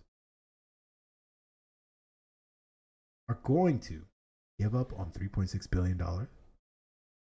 You really think so? They're going to fight tooth and nail for that. And if they have to lock your baby up and throw away the key, they will do that. Time to legalize. Over 50% of Americans support legalization. I think that number is higher now. But that's just a slideshow that the ACLU presented. It's a good one. And hopefully, they don't mind me using their their site and their slideshow for this stuff. Anyways. But yeah, those are just, the impacts of the American people that these draconian cannabis laws are affecting. You don't get a break, bro. You just don't. I know I haven't been really sound effect heavy in this chapter, but I really wanted to distribute this information. I felt like it was important. Maybe we go on to more of the spicier stuff now. We got those out of the way. We got the history out the way. We got the states that are trying to figure out from the south to the west of what to do with the people that they already have locked up for cannabis laws. I told you about what my speculation or conspiracy theory of why this is taking super slow to happen. But now we can go into what the positives and negatives are for cannabis that affect directly towards you. Then we can talk about the Brittany Griner case, and then I can show you some countries that, are doing the thing. What's up? Hold on, let me.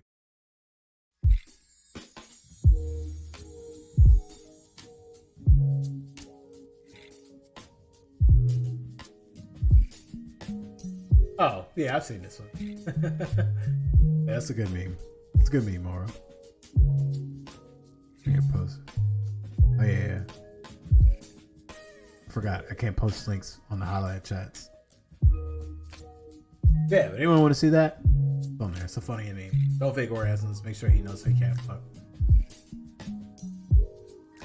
Hilarious. Yeah. That's what's going on. Now, I know it. I know. It's not like the juicy stuff that's like keeping you up and you coom to, right? It's not the juicy political topics that you coom to. It's not the drama ridden streams that you want to see, right? It's not all that what's going on around you. It's just excitement. You have to sometimes take a step back and realize like this is what's really going on in your country. And there's people right now rotting away in prisons for years, for something as small as cannabis. And the only thing we're worried about is what the new drama that's going on, what we can think about.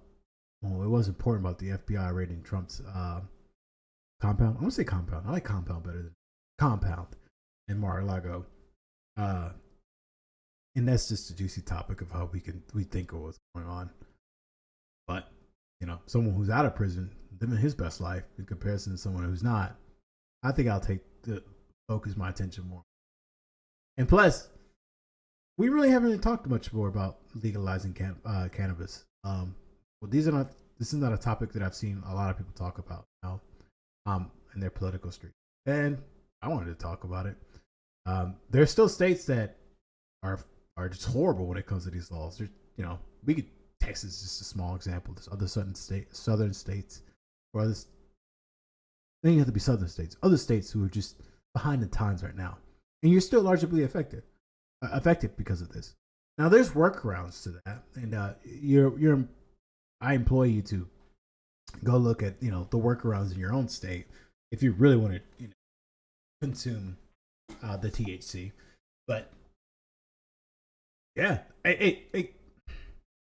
man, we have a real problem in these spaces. Hopefully, I can shine a light or have an avenue. I'm going to carve my own avenue. I'm not going to hopefully. I'm going to carve my own avenue where this is like stuff that people start to talk about again. And we see a lot of people on the left and right and middle agree that we need to legalize cannabis. But it's time that, we put our foot, put our foot to the floor, gas to the, foot to the metal, pedal to the metal. Oh, shoot. Pedal to the metal. We should put our pedal to the metal when it comes to this and just outright legalize it in the country federally. The Democrats need a vote coming to midterm, and they also need people to be more enthusiastic for them to come out and vote for Democrats.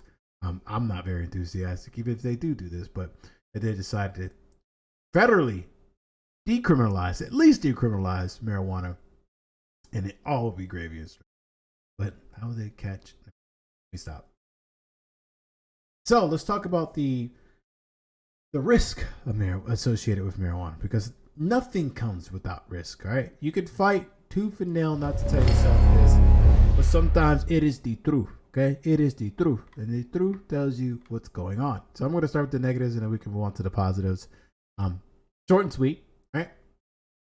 Marijuana is the most commonly used illegal substance in the United States. Oh, boo.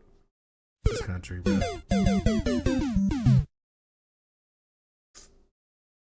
Marijuana use among all adult age groups, both sexes and pregnant women, is going up. At the same time, the perception of how harmful marijuana use can be is declining. Recently, young people today do not consider marijuana use a risky behavior. And this is the part where you pay attention. But there are real risks for people who use marijuana, especially youth and young adults, and women who are pregnant or nursing. Today's marijuana is stronger than ever before. People can and do become addicted to marijuana. Now, this is coming from the Department of Health and Human Services, Substance Abuse and Mental Health Service Administration. Think of them what you will. But I find myself, even back in college, finding this research because I thought everything was all good with the everything was good with the icky, as long as it's sticky. Okay? Now, approximately 1 in 10 people who use marijuana will become addicted. 10%. When they start before the age 18, the rate of addiction rises to 1 in 6. And that's a huge jump, okay? This is why you have to be kind of careful when it comes to marijuana use in the youth. Now, when you're an adult, over 21, numbers start favoring you more than it does harm you. Now, here are the marijuana with a risk presented, okay? Take these statements, whatever grain of salt you own. But there may be research behind it. I implore you to research it yourself. Brain health. Marijuana can cause a permanent IQ loss as much as much as 8 points when people start using it at a young age. These IQ points do not come back, even after quitting marijuana. Mental health. Studies link marijuana use to depression, anxiety, suicide planning, and psychoactive episodes. It is not known, however, if marijuana use is the cause of these. Causation, correlation, you already know. Athletic performance. Research shown that marijuana affects timing, movement, and coordination because this is depressant, which can harm athletic performance. Why would you need, just you're a sprinter? Why would you need? It's shown, okay. I'm also kind of fly by with these two, but let's just get through. Driving. People who drive under the influence of marijuana can experience dangerous effects, slower reaction, lane weaving, decreased coordination, and difficulty reacting to signals and sounds on the road. Just don't drive inebriated, okay? It's not as fun as cool as you think. I can't. Baby's health and development. Marijuana use during pregnancy may cause fetal growth restrictions, premature birth, stillbirth, and problems with brain development, resulting in hyperactivity and poor cognitive function. THC and other chemicals from marijuana can also be passed from mother to her baby through breast milk, further impacting a child's healthy development. So, what those development are, you are employed to research it and figure it out yourself. Okay? Okay. It's there. Like I said, I could post this under the description. I should be posting these all in the descriptions for you guys to read. Daily life. Using marijuana can affect performance on how well people do in life. Research shows that people who use marijuana are more likely to have relationship problems, worse educational outcomes, lower career achievement, and reduced life satisfaction. Now, are all these things the causes of using marijuana? No. But there's some correlation that shows that there is a likelihood of this happening. Maybe statistically it's insignificant. Maybe there's some more things we have to explore. Okay? Not all good things are all good. Okay? Realize that. So there's marijuana addiction, rise of marijuana use, yada, yada, yada. Like I said, I should save this resource for anyone who wants to look over it. All right. So, enough with the what you call it, the BS of the bad stuff. Let's talk about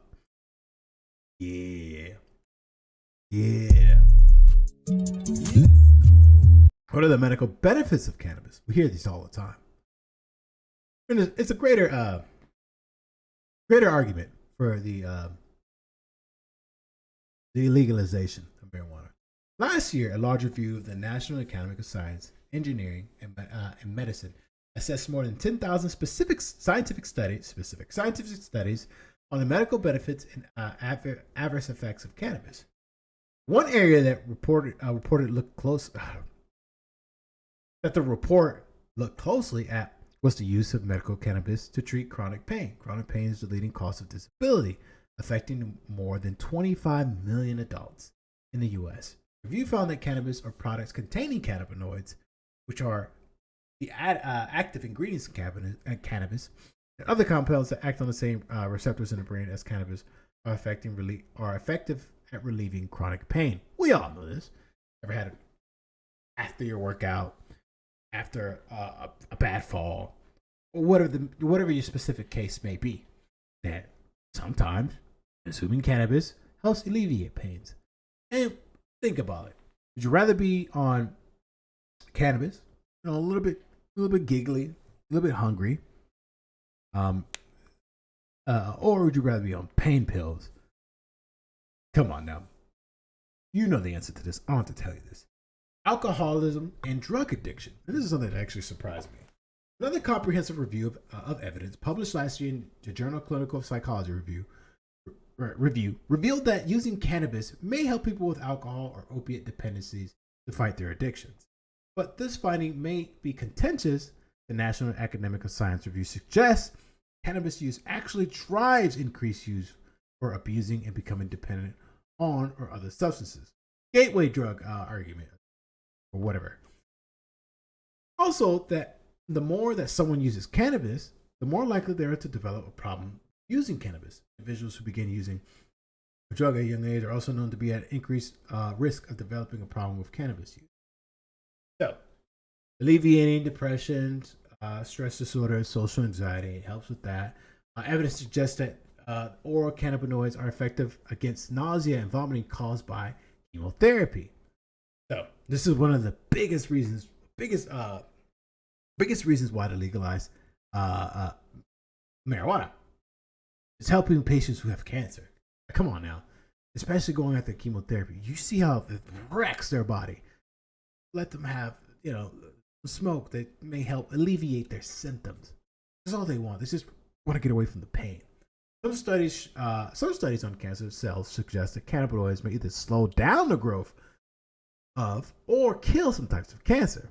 However, early studies that tested this hypothesis in humans revealed that although cannabinoids are a safe treatment, they're not effective at controlling or curing cancer. Like I said, you got to be more realistic with yourself. And also, cannabis helps with multiple sclerosis. A short-term use of oral cannabinoids may improve symptoms of spasticity. I think this is called spasticity among people with multiple sclerosis, but the positive effects have been found to be modest. Epilepsy goes on and on and on. And then also this one talks about your risk.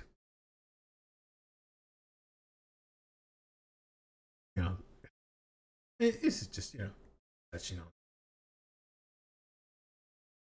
what you think. All right. So that's that there too. Let's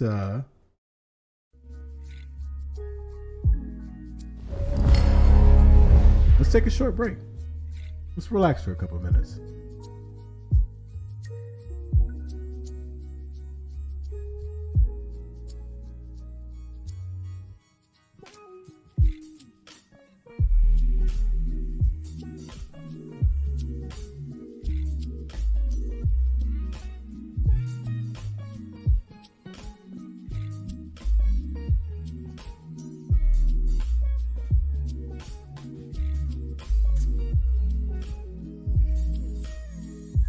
It seems like brother, your comments were were blocked by the I think it's use asshole.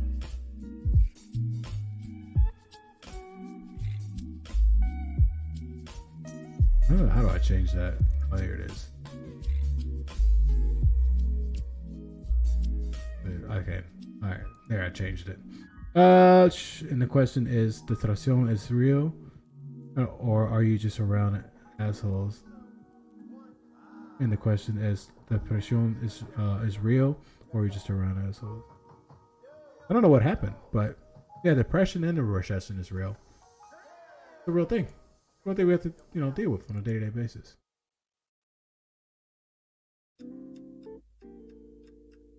Yeah, why not? Bro, what a Tuesday night.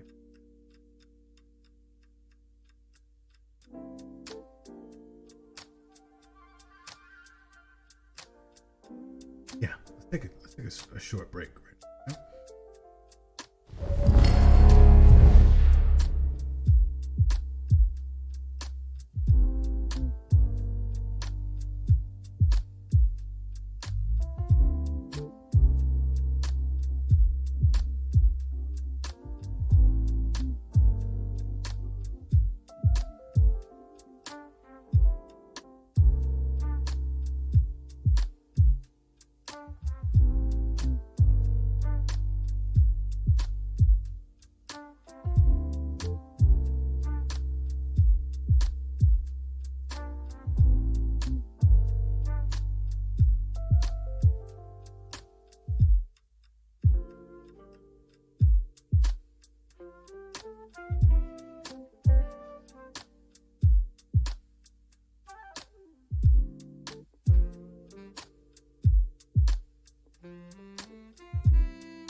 Oh man, ever felt like you got punched in the face? Jesus. Feel like I got punched in the face. Oh, yeah, it was a chair stream for a while. I had to take a short break. Don't worry, this is part of Political Black Pill, Chapter 7. Alright? And if you're enjoying what you see now, you already know what to do. You hear it all the time. The like, comment, share, subscribe, whatever the case may be, whatever you feel like doing, right? If you feeling froggy, leap. Leap. Just remember, I always remind you that. Really him. You're a victim. There we go, CSI. You're a victim. I remind you of that every chapter. Don't let them take it away from you, okay? Don't let it be a surprise, motherfucker. All right. God, I feel like I punched in the eye, bro. Man. Oof. All right. Shall we continue on? Let's see what we got.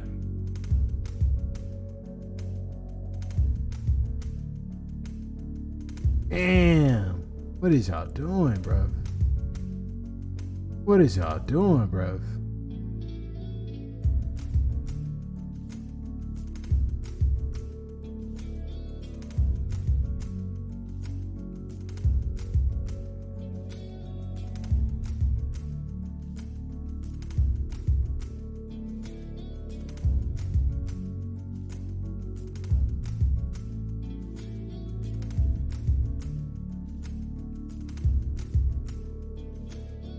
My eyes are killing me right now. My eyes are killing me.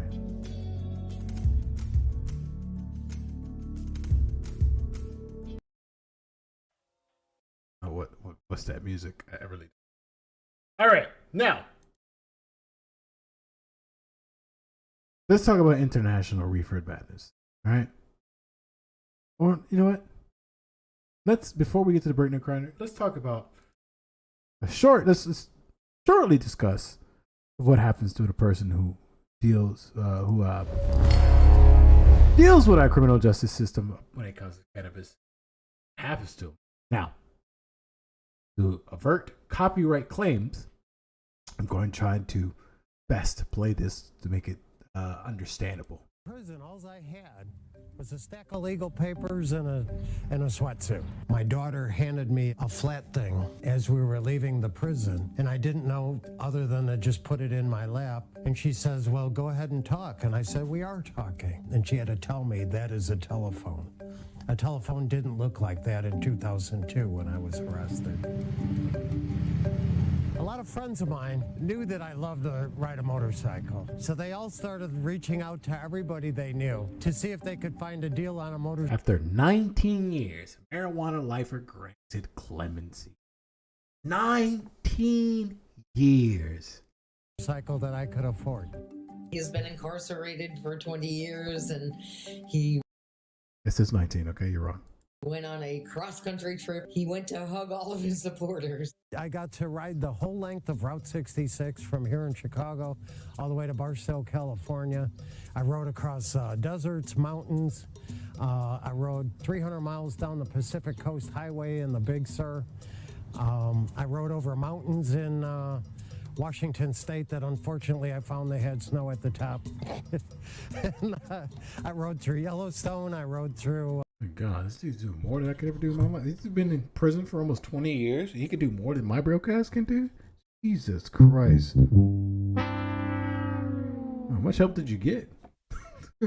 Wish I could get that help. The whole west of the United States. It was beautiful.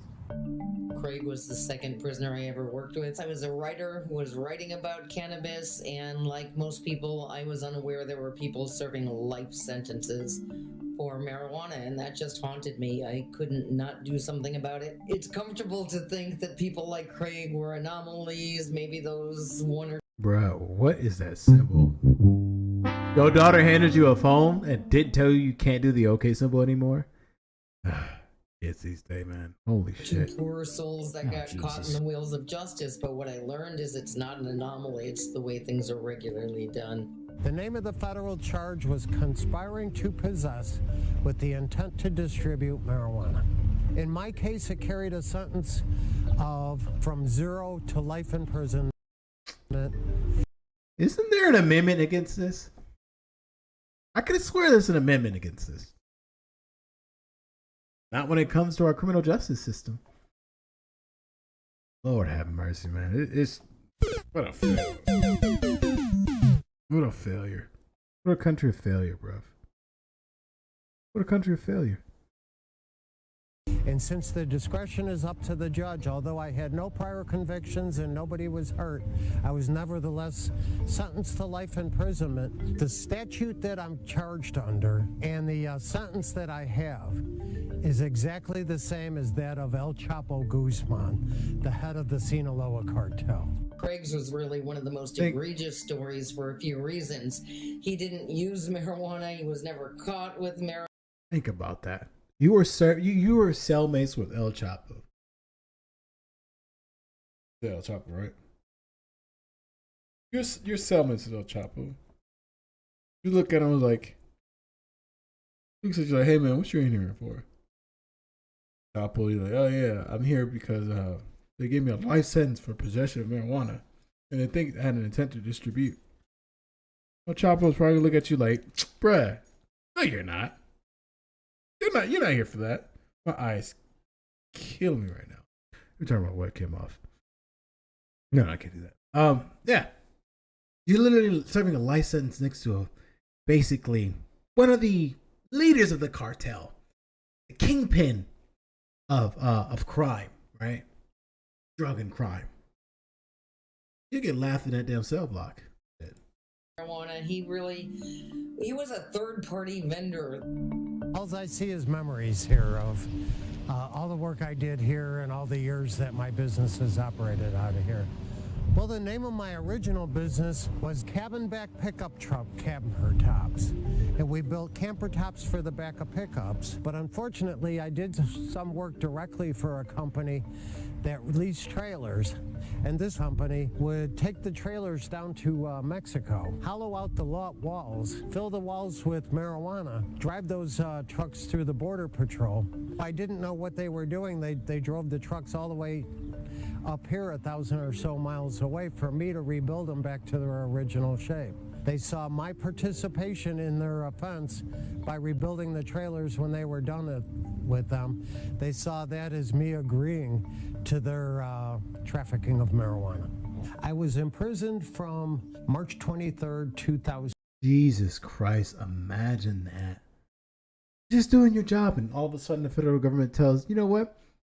You're conspiring with these traffickers, right? Now we're gonna lock you up for life. I just fix trucks, bro. That's all I do. No, you were an illegal trafficker, and you must be punished.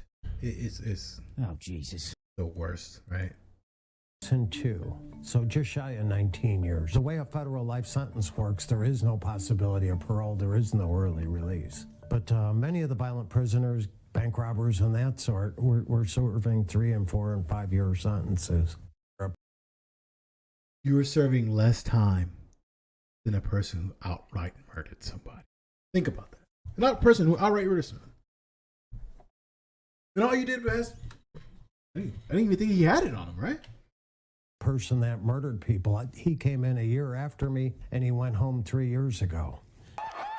Marijuana fans are celebrating in Denver, with voters in Colorado and Washington state the first ever to make it legal for adults to possess and sell small amounts of pot. Whoa. Okay, that's enough of that. The High Times Cannabis Cup, and they were all very hopeful because What do you think about a lot of the show? Called the Clemency Project. And I went fully through that program. His last year in office, I was denied clemency. I'd actually tried under President Bush in 2008, I believe. That one was denied rather quickly. This is the greatest right here. In 2008, I believe. That one. This should be the thumbnail. This should be the thumbnail. You're denied. It doesn't matter It doesn't matter what jersey that you wear. They're not on your side. And they never will be on your side.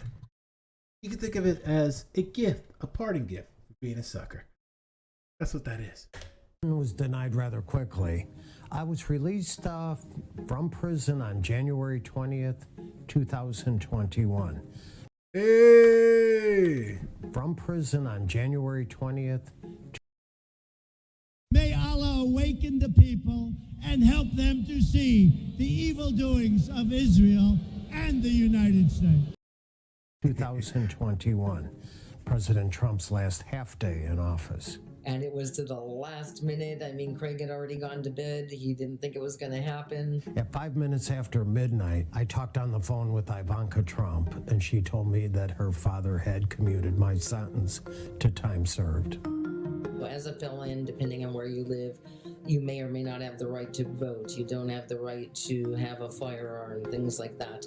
If you have a pardon, it's like it never happened and all those rights are restored. It's extremely rare. Right now, there's 17,400 petitions sitting at the Office of Pardon Attorney filed by there's about 130,000 federal prisoners right now. All those petitions are sitting there, and I think it's a safe bet that way less than 1% of them will ever be granted. Clemency and a commutation of sentence are the same thing. So what that means... Ladies and gentlemen,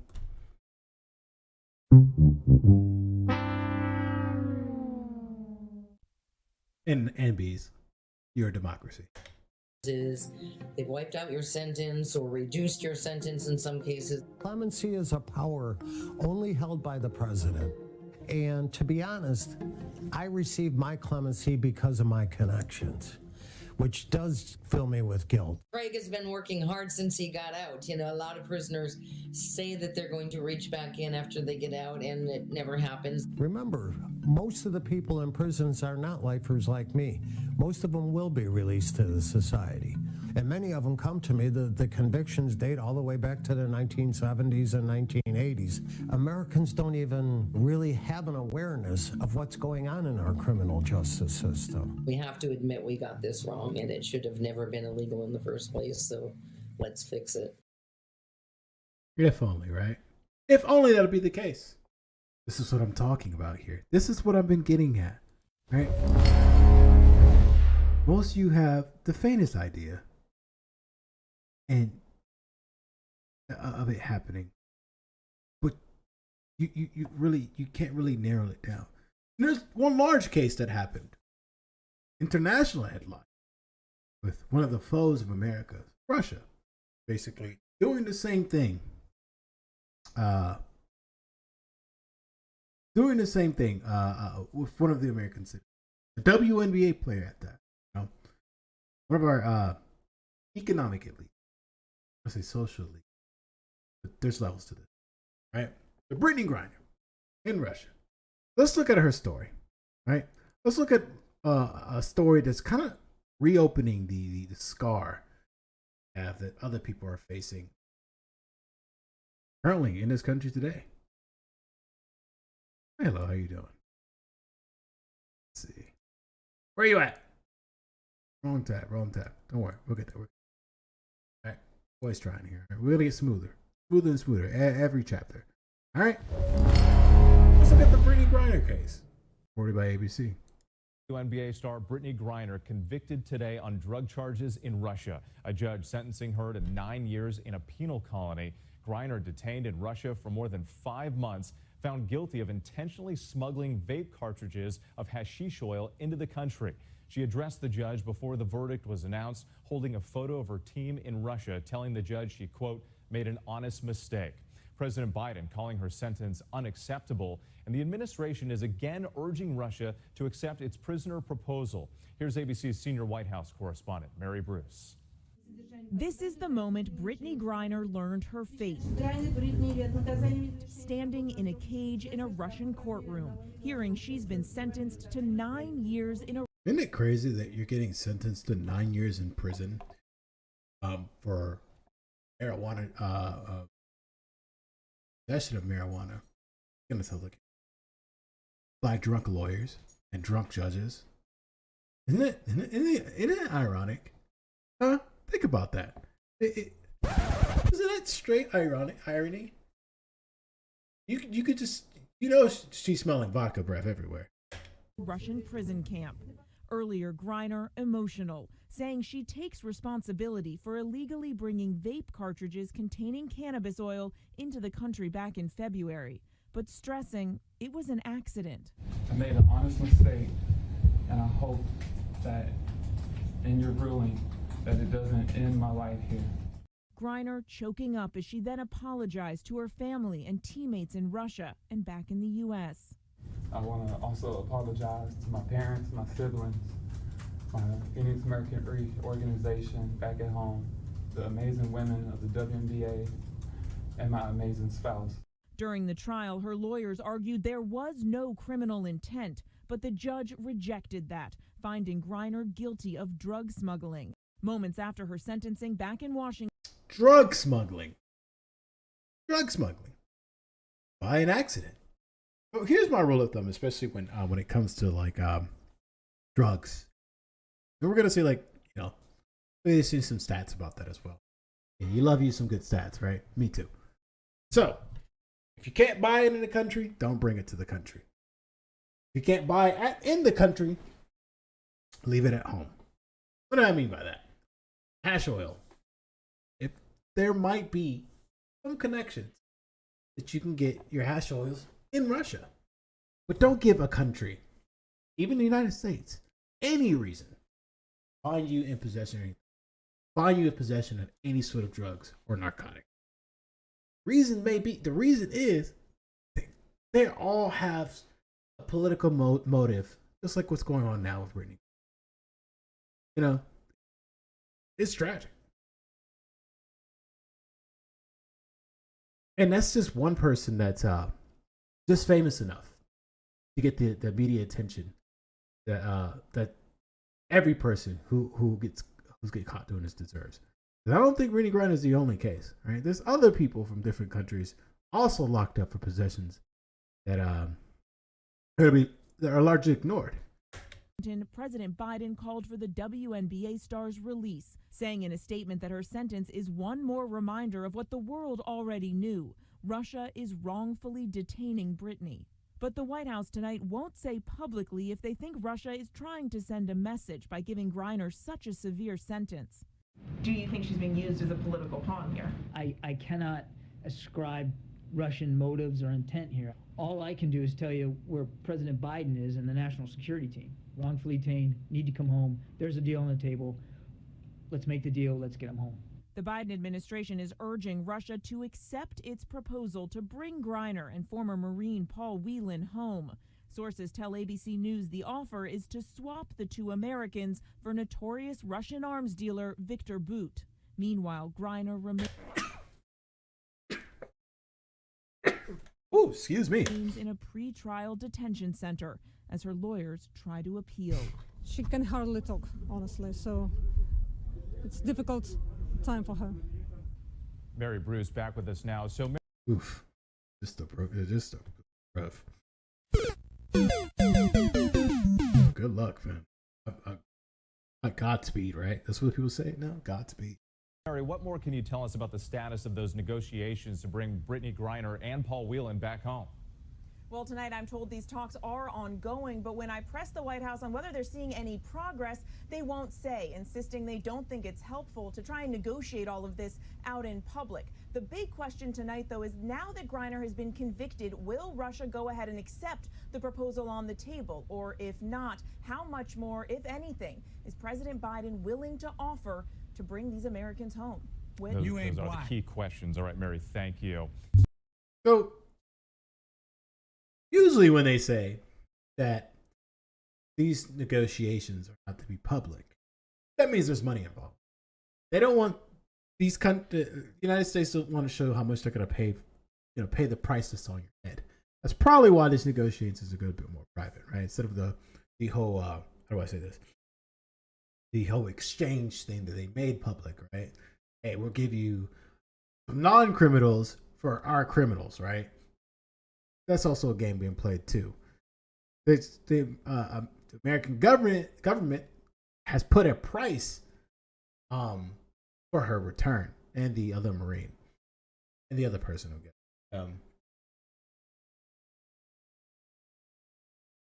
yeah, I mean, of course, you could read the comment section of people like making the case that I've been making the whole stream.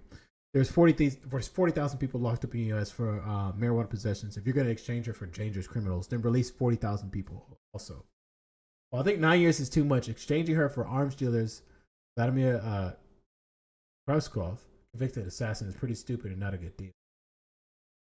As much as I think it's 9 years the same for vape cartridges, it's also not right to bring her back before all the others have been actually wrongfully detained. I don't know about that, bro. Just release them all. Like, I don't know. We're too much for a tit for tat country. Like, we're always trying to find reasonings not to do anything. All right, reasonings not to do anything about anything. Right? We always find the dumbest solution. Now, since we talked about the United States and Russia and what's going on with people who've been caught with cannabis, and let's look around the world. Right? So this is an image of the legality of cannabis around the world, right? So this chart right here, Wikipedia article, take it with a grain of salt if you want, is the legal status of cannabis possession for recreational use. So in blue, it's legal. Orange is decriminalized. And pink, it's unenforced. It's red, illegal completely. So not only is the United States, the United States is doing better, right, when it comes to the laws of cannabis. It's the other countries that makes it difficult for you to participate in the uses of marijuana, right? And it's kind of not fair. So, kind of not fair. It is not fair, right? I don't know how old this BAP is either, but this goes back to the lesson that I'm trying to teach you. If you can't buy it from the country, don't bring it in, right? If you can't use it, don't bring it in. Find it there within its own country. You could skirt, TSA or any screening from different countries by doing it. So, read this map, study this map. If you plan to do any traveling in these countries, and you're an active participant in cannabis, just know that you're putting your very life at risk, and you might be another Brittany Griner case. This is why I'm showing this, so you don't end up like in her position. Double check everything. Right? Find out, hey, can I do this? Can I do that in this country?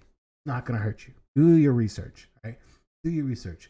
There's many countries that a lot of you would like to visit. They're highlighted in red. All right. So be vigilant. Be vigilant, or it's your ass. And if you think Biden is gonna come save you, you're broke ass. You're a non-famous ass. Holy Jesus! You ain't black. Exactly. All right, so that's just something. Pause it right there if you wanted to see what's going on there. Pause it right there.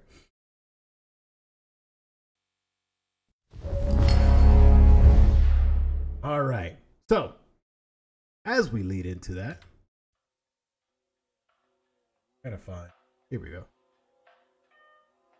I was gonna get more into like the statistics of drug criminalization, like in Portugal and stuff, because Portugal is one good case study about it, about what's been going on. Because when Portugal, when they started to decriminalize drugs in general, the overdose deaths drastically dropped. It's crazy how like the opposite effect of what people would think happened, like how it happens with cannabis use or drug use, actually has the opposite effect. Would you like food? We love food.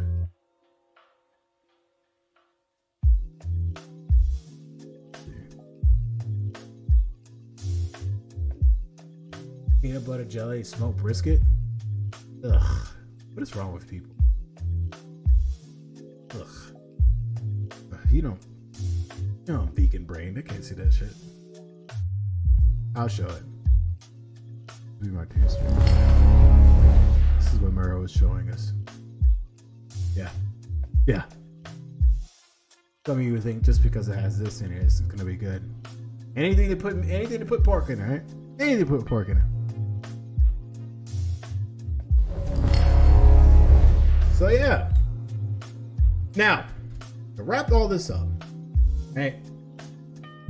Taking the Brittany Griner case, in the case that happened here in America with the the gentleman that is now helping people with to find clemency. I don't know why, Murrow. I don't know why people find any reasons to put meat everywhere, right? And it's so funny how homophobic this country is, but yet, we find any reasons to put meat in everything. All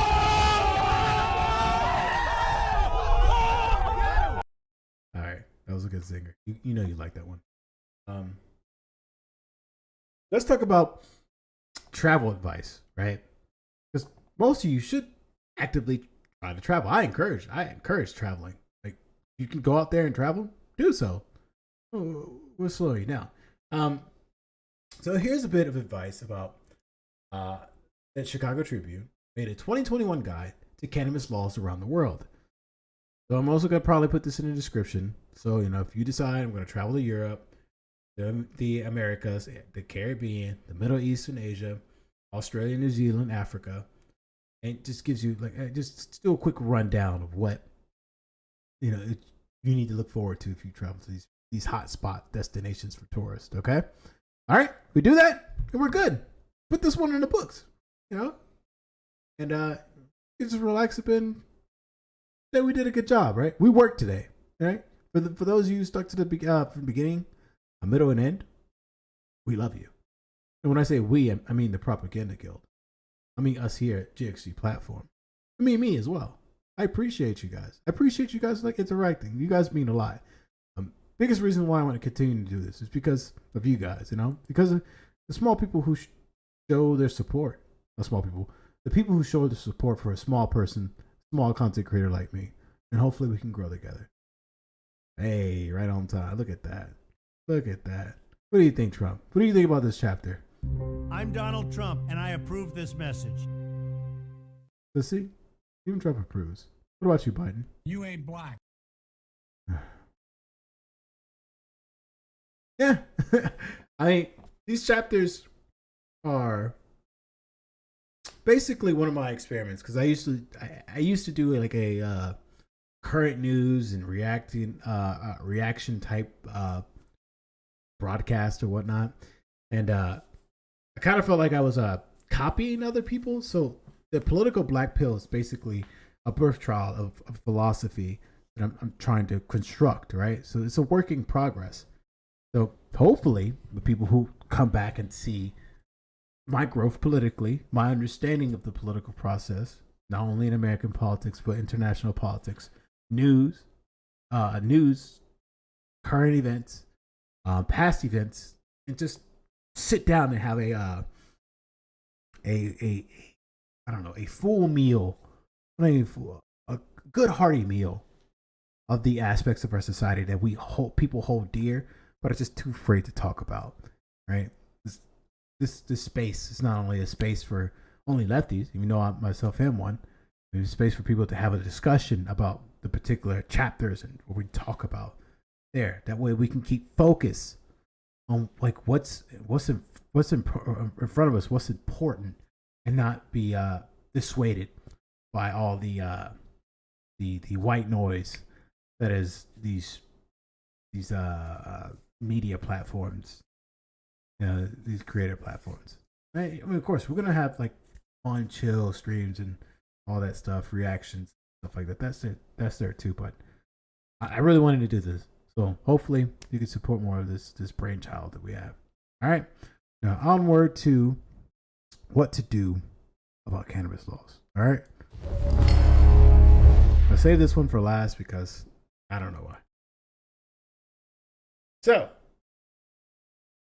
this is the 2021 guide to cannabis laws around the world. Again, I employ a lot of people to travel. This is why this might be a good tool for you, for those of you who smoke the icky and like to keep it sticky, okay? Cannabis is decriminalized and allowed for medical use in several regions of North America, Africa, Australia, Europe, and South America. We saw this in the map. But it remains prohibited in the Middle East countries and Asia. It is essentially for every individual to use cannabis to have an understanding of these cannabis laws, especially if they're traveling or relocating to another country. This article is a collection of a quick guide of cannabis laws around the world. So, whenever you're visiting a new region, you should have a quick look to determine if you could freely take cannabis while in that region or not. So, let's talk about one of the hottest tourist destinations and a place very concentrated by Americans, visiting other countries, right? Europe. Currently, cannabis use is at varying stages of legality and decriminalization in some countries in Europe. Some of the countries include the Czech Republic, Portugal, Russia, the irony, Croatia, Spain, Ukraine, and Switzerland. However, it remains illegal everywhere else in Europe. Keep that in mind. You can avoid the possibility of randomly getting caught in cannabis search by vaping discreetly. I guess this is what Brittany Griner was trying to do. But the smell of cannabis is still very divisive, and if caught in areas with strict anti-cannabis rules, you may face some legal issue. And this is what we're talking about here. This is exactly what's been going on. This is what happens when you don't do your research. This is what happens when you don't sit down. You're looking at your phone all day. You might as well look up, hey, I'm about to go visit Europe soon. And what are the laws for cannabis, edibles, things of that nature? With Europe's cannabis discourse, it stops short of Turkey. Turkey is the beginning to ease off cannabis slightly, but it'd still be advisable that you don't take it with you when you're visiting the country. As I said to my rule, do not take it with you if you can't buy it there, right? Because you can already purchase it in that country. Why even risk it? Why even risk it to be searched in the airport? Not only am I saving you embarrassment, might be saving you a couple dollars, depending on what country you visit. But it's still advisable you don't take it with the advice of the country. European police may also turn a blind eye to weed if it's in small quantities and clearly state that it's for personal use. If you're carrying cannabis in more significant amounts, it may seem like you will sell it, and such commercials intent is to be avoided. But if you buy cannabis to share with a group of people in Europe, you should quickly divide it into smaller quantities before the police search. The Americas and the Caribbean. In America and Canada, cannabis usage is either legal or considered a misdemeanor, just as it is with Europe. Okay, you guys already know what the fuck's going on with Canada. Let's look at the Caribbean.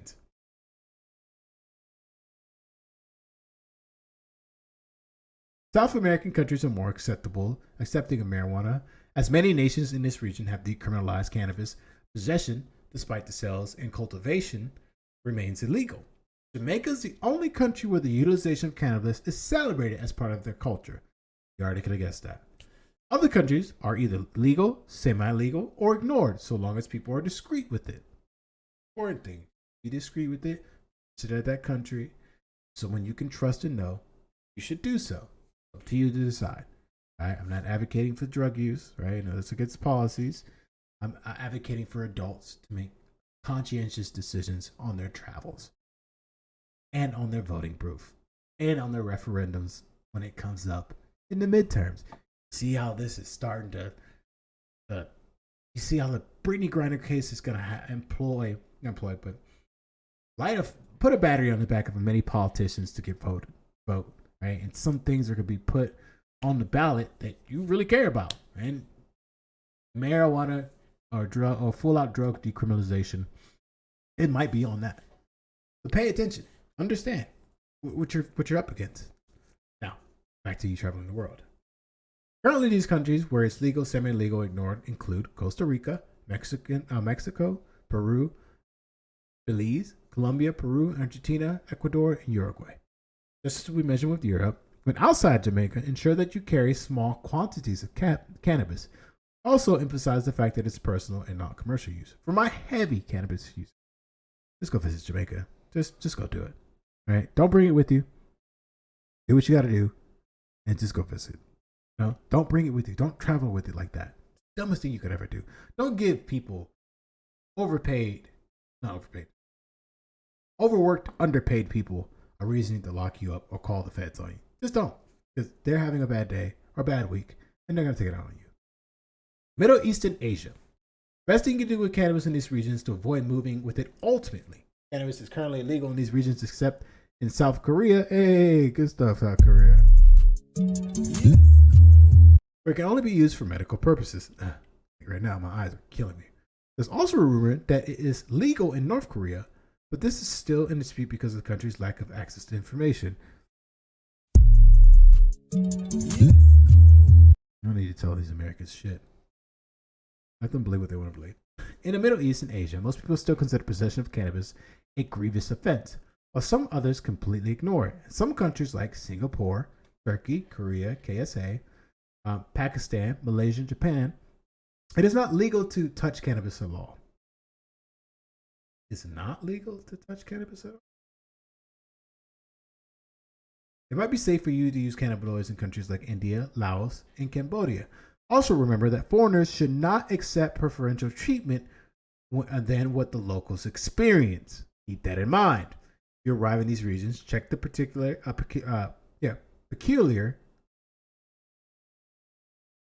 that's an interesting word, cannabis status in the countries you visit and abide by the rules. It may be wise to leave your stash at home when you're going to Asia or Middle Eastern countries, as the regions are still strictly against the plant of both forms of medical and recreational. Australia, New Zealand, and Africa. Who visits these countries? Let me stop. Recreational cannabis use is illegal in Australia. What a possessive. Emotional. What a possessive country, huh? What a progressive country. Australia is still at the forefront in cannabis reform globally. As the first legalized medical marijuana in 2016. The country discriminalized and accepted cannabis within the countries of local Australia. People, you can see I'm like running down the way I'm reading. In Africa, the enforcement of marijuana-related law is ineffective. If you're caught with it, you may face severe consequences, especially in Nigeria and Ethiopia. South America is the only country where it's safe to use cannabis compared to other African countries, but it is still not recommended. So, Lesotho and Zimbabwe have legalized cannabis for medical cultivation, while some other nations are considering legalizations. So, some of these countries include Morocco, Ghana, Egypt, Malawi, and Kenya. In future, these countries have better chances to decriminalize cannabis. You may wonder, what about those living in Antarctica? Well, since it's kind of a lawless land, people can do whatever they want.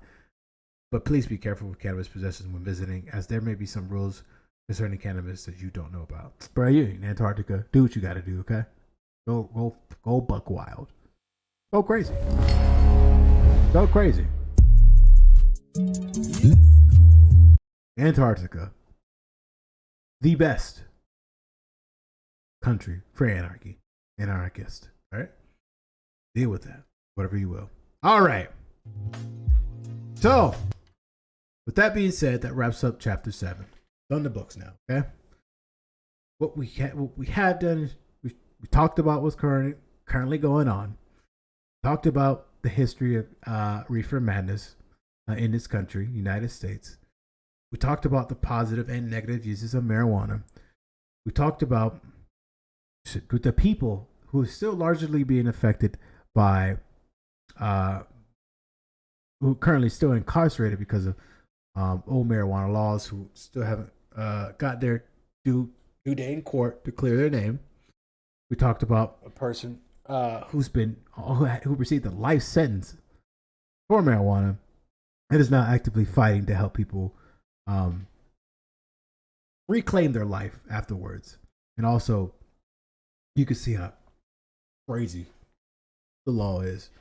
Just a deeper dive into that. We saw the Brittany Griner case. I gave you my speculation or conspiracy theory, whatever you want to call, on what happened, what's going on, why I think there's a deliberate slowdown of changes and reforming policies to get the people out of prisons, or people like starting up businesses who dealt with the stickies of the icky. And then we talked about the international laws of cannabis for those of you who want to travel, plan on traveling, and consume cannabis. And we did a little rundown of like different countries you need to be extremely careful. And I gave you my rule: if you can't buy it in that country, don't take it to that country. All right? Can't buy it in the country, don't take it to the country. Don't even risk it. Don't even risk it.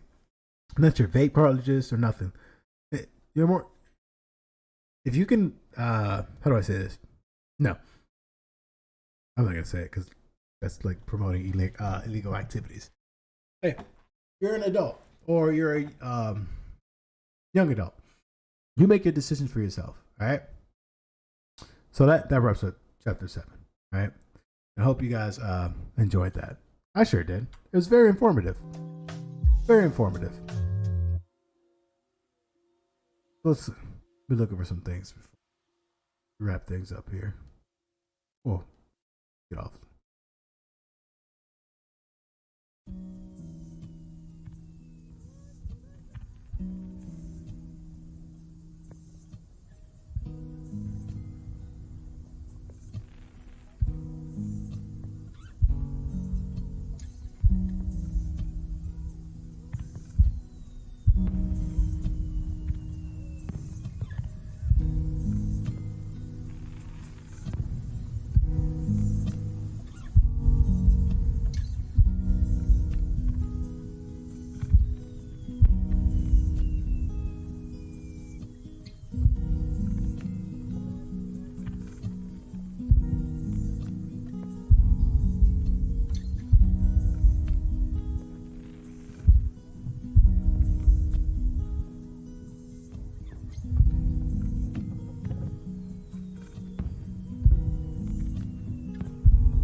All right.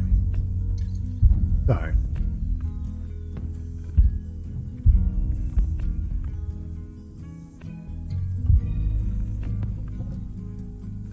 No, I'm not sorry.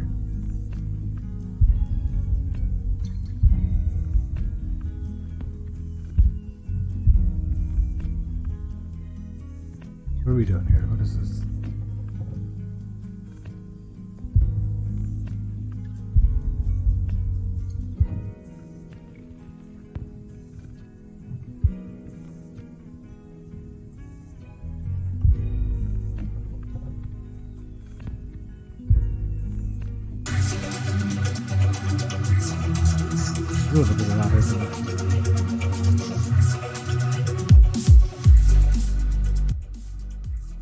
All right, guys. Everyone, I appreciate you stopping by the stream. I go by GXG. You be watching GXG platform or GXG Entertainment. For those of you who are going to watch this and those of you who are going to watch it afterwards or rewatch it, hope this content is to your liking. Like I said, this is a brainchild of mine. It's already off the experiment stage. All we're going to do is refine and improve. And hopefully, we can engage with each other more. I look forward to it. As always, I'm going to put this in the books. I said it like 1,000 times, but I'll say it again. Officially. This is The Political Black Pill, Chapter 7. Okay? International Reefer Madness. And Trump being swatted. I just said that just for Zing, whatever. So if you enjoy it, like, follow, subscribe, donate, whatever you want to do. Insert copyright claim on the end of music. Yeah, exactly. Anyways, as always, I try to leave this my pessimistic way of viewing politics.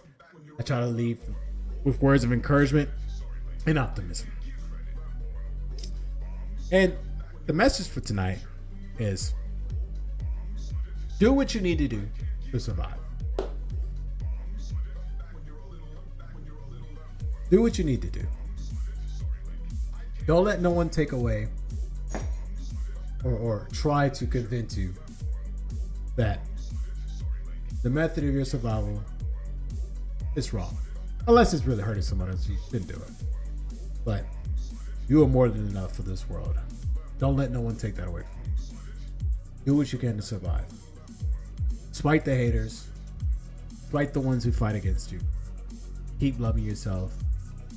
Keep doing best for yourselves. And with that, I'm GXG.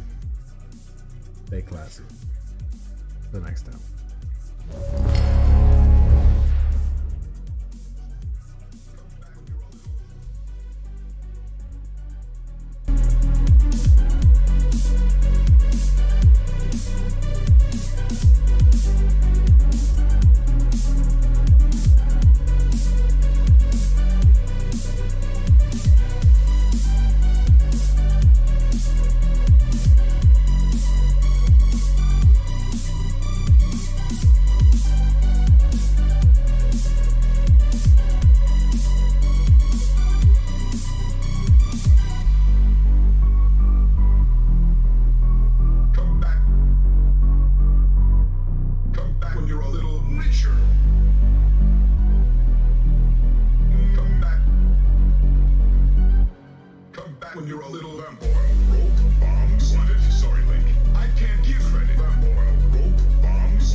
back when you're a little lamp boy.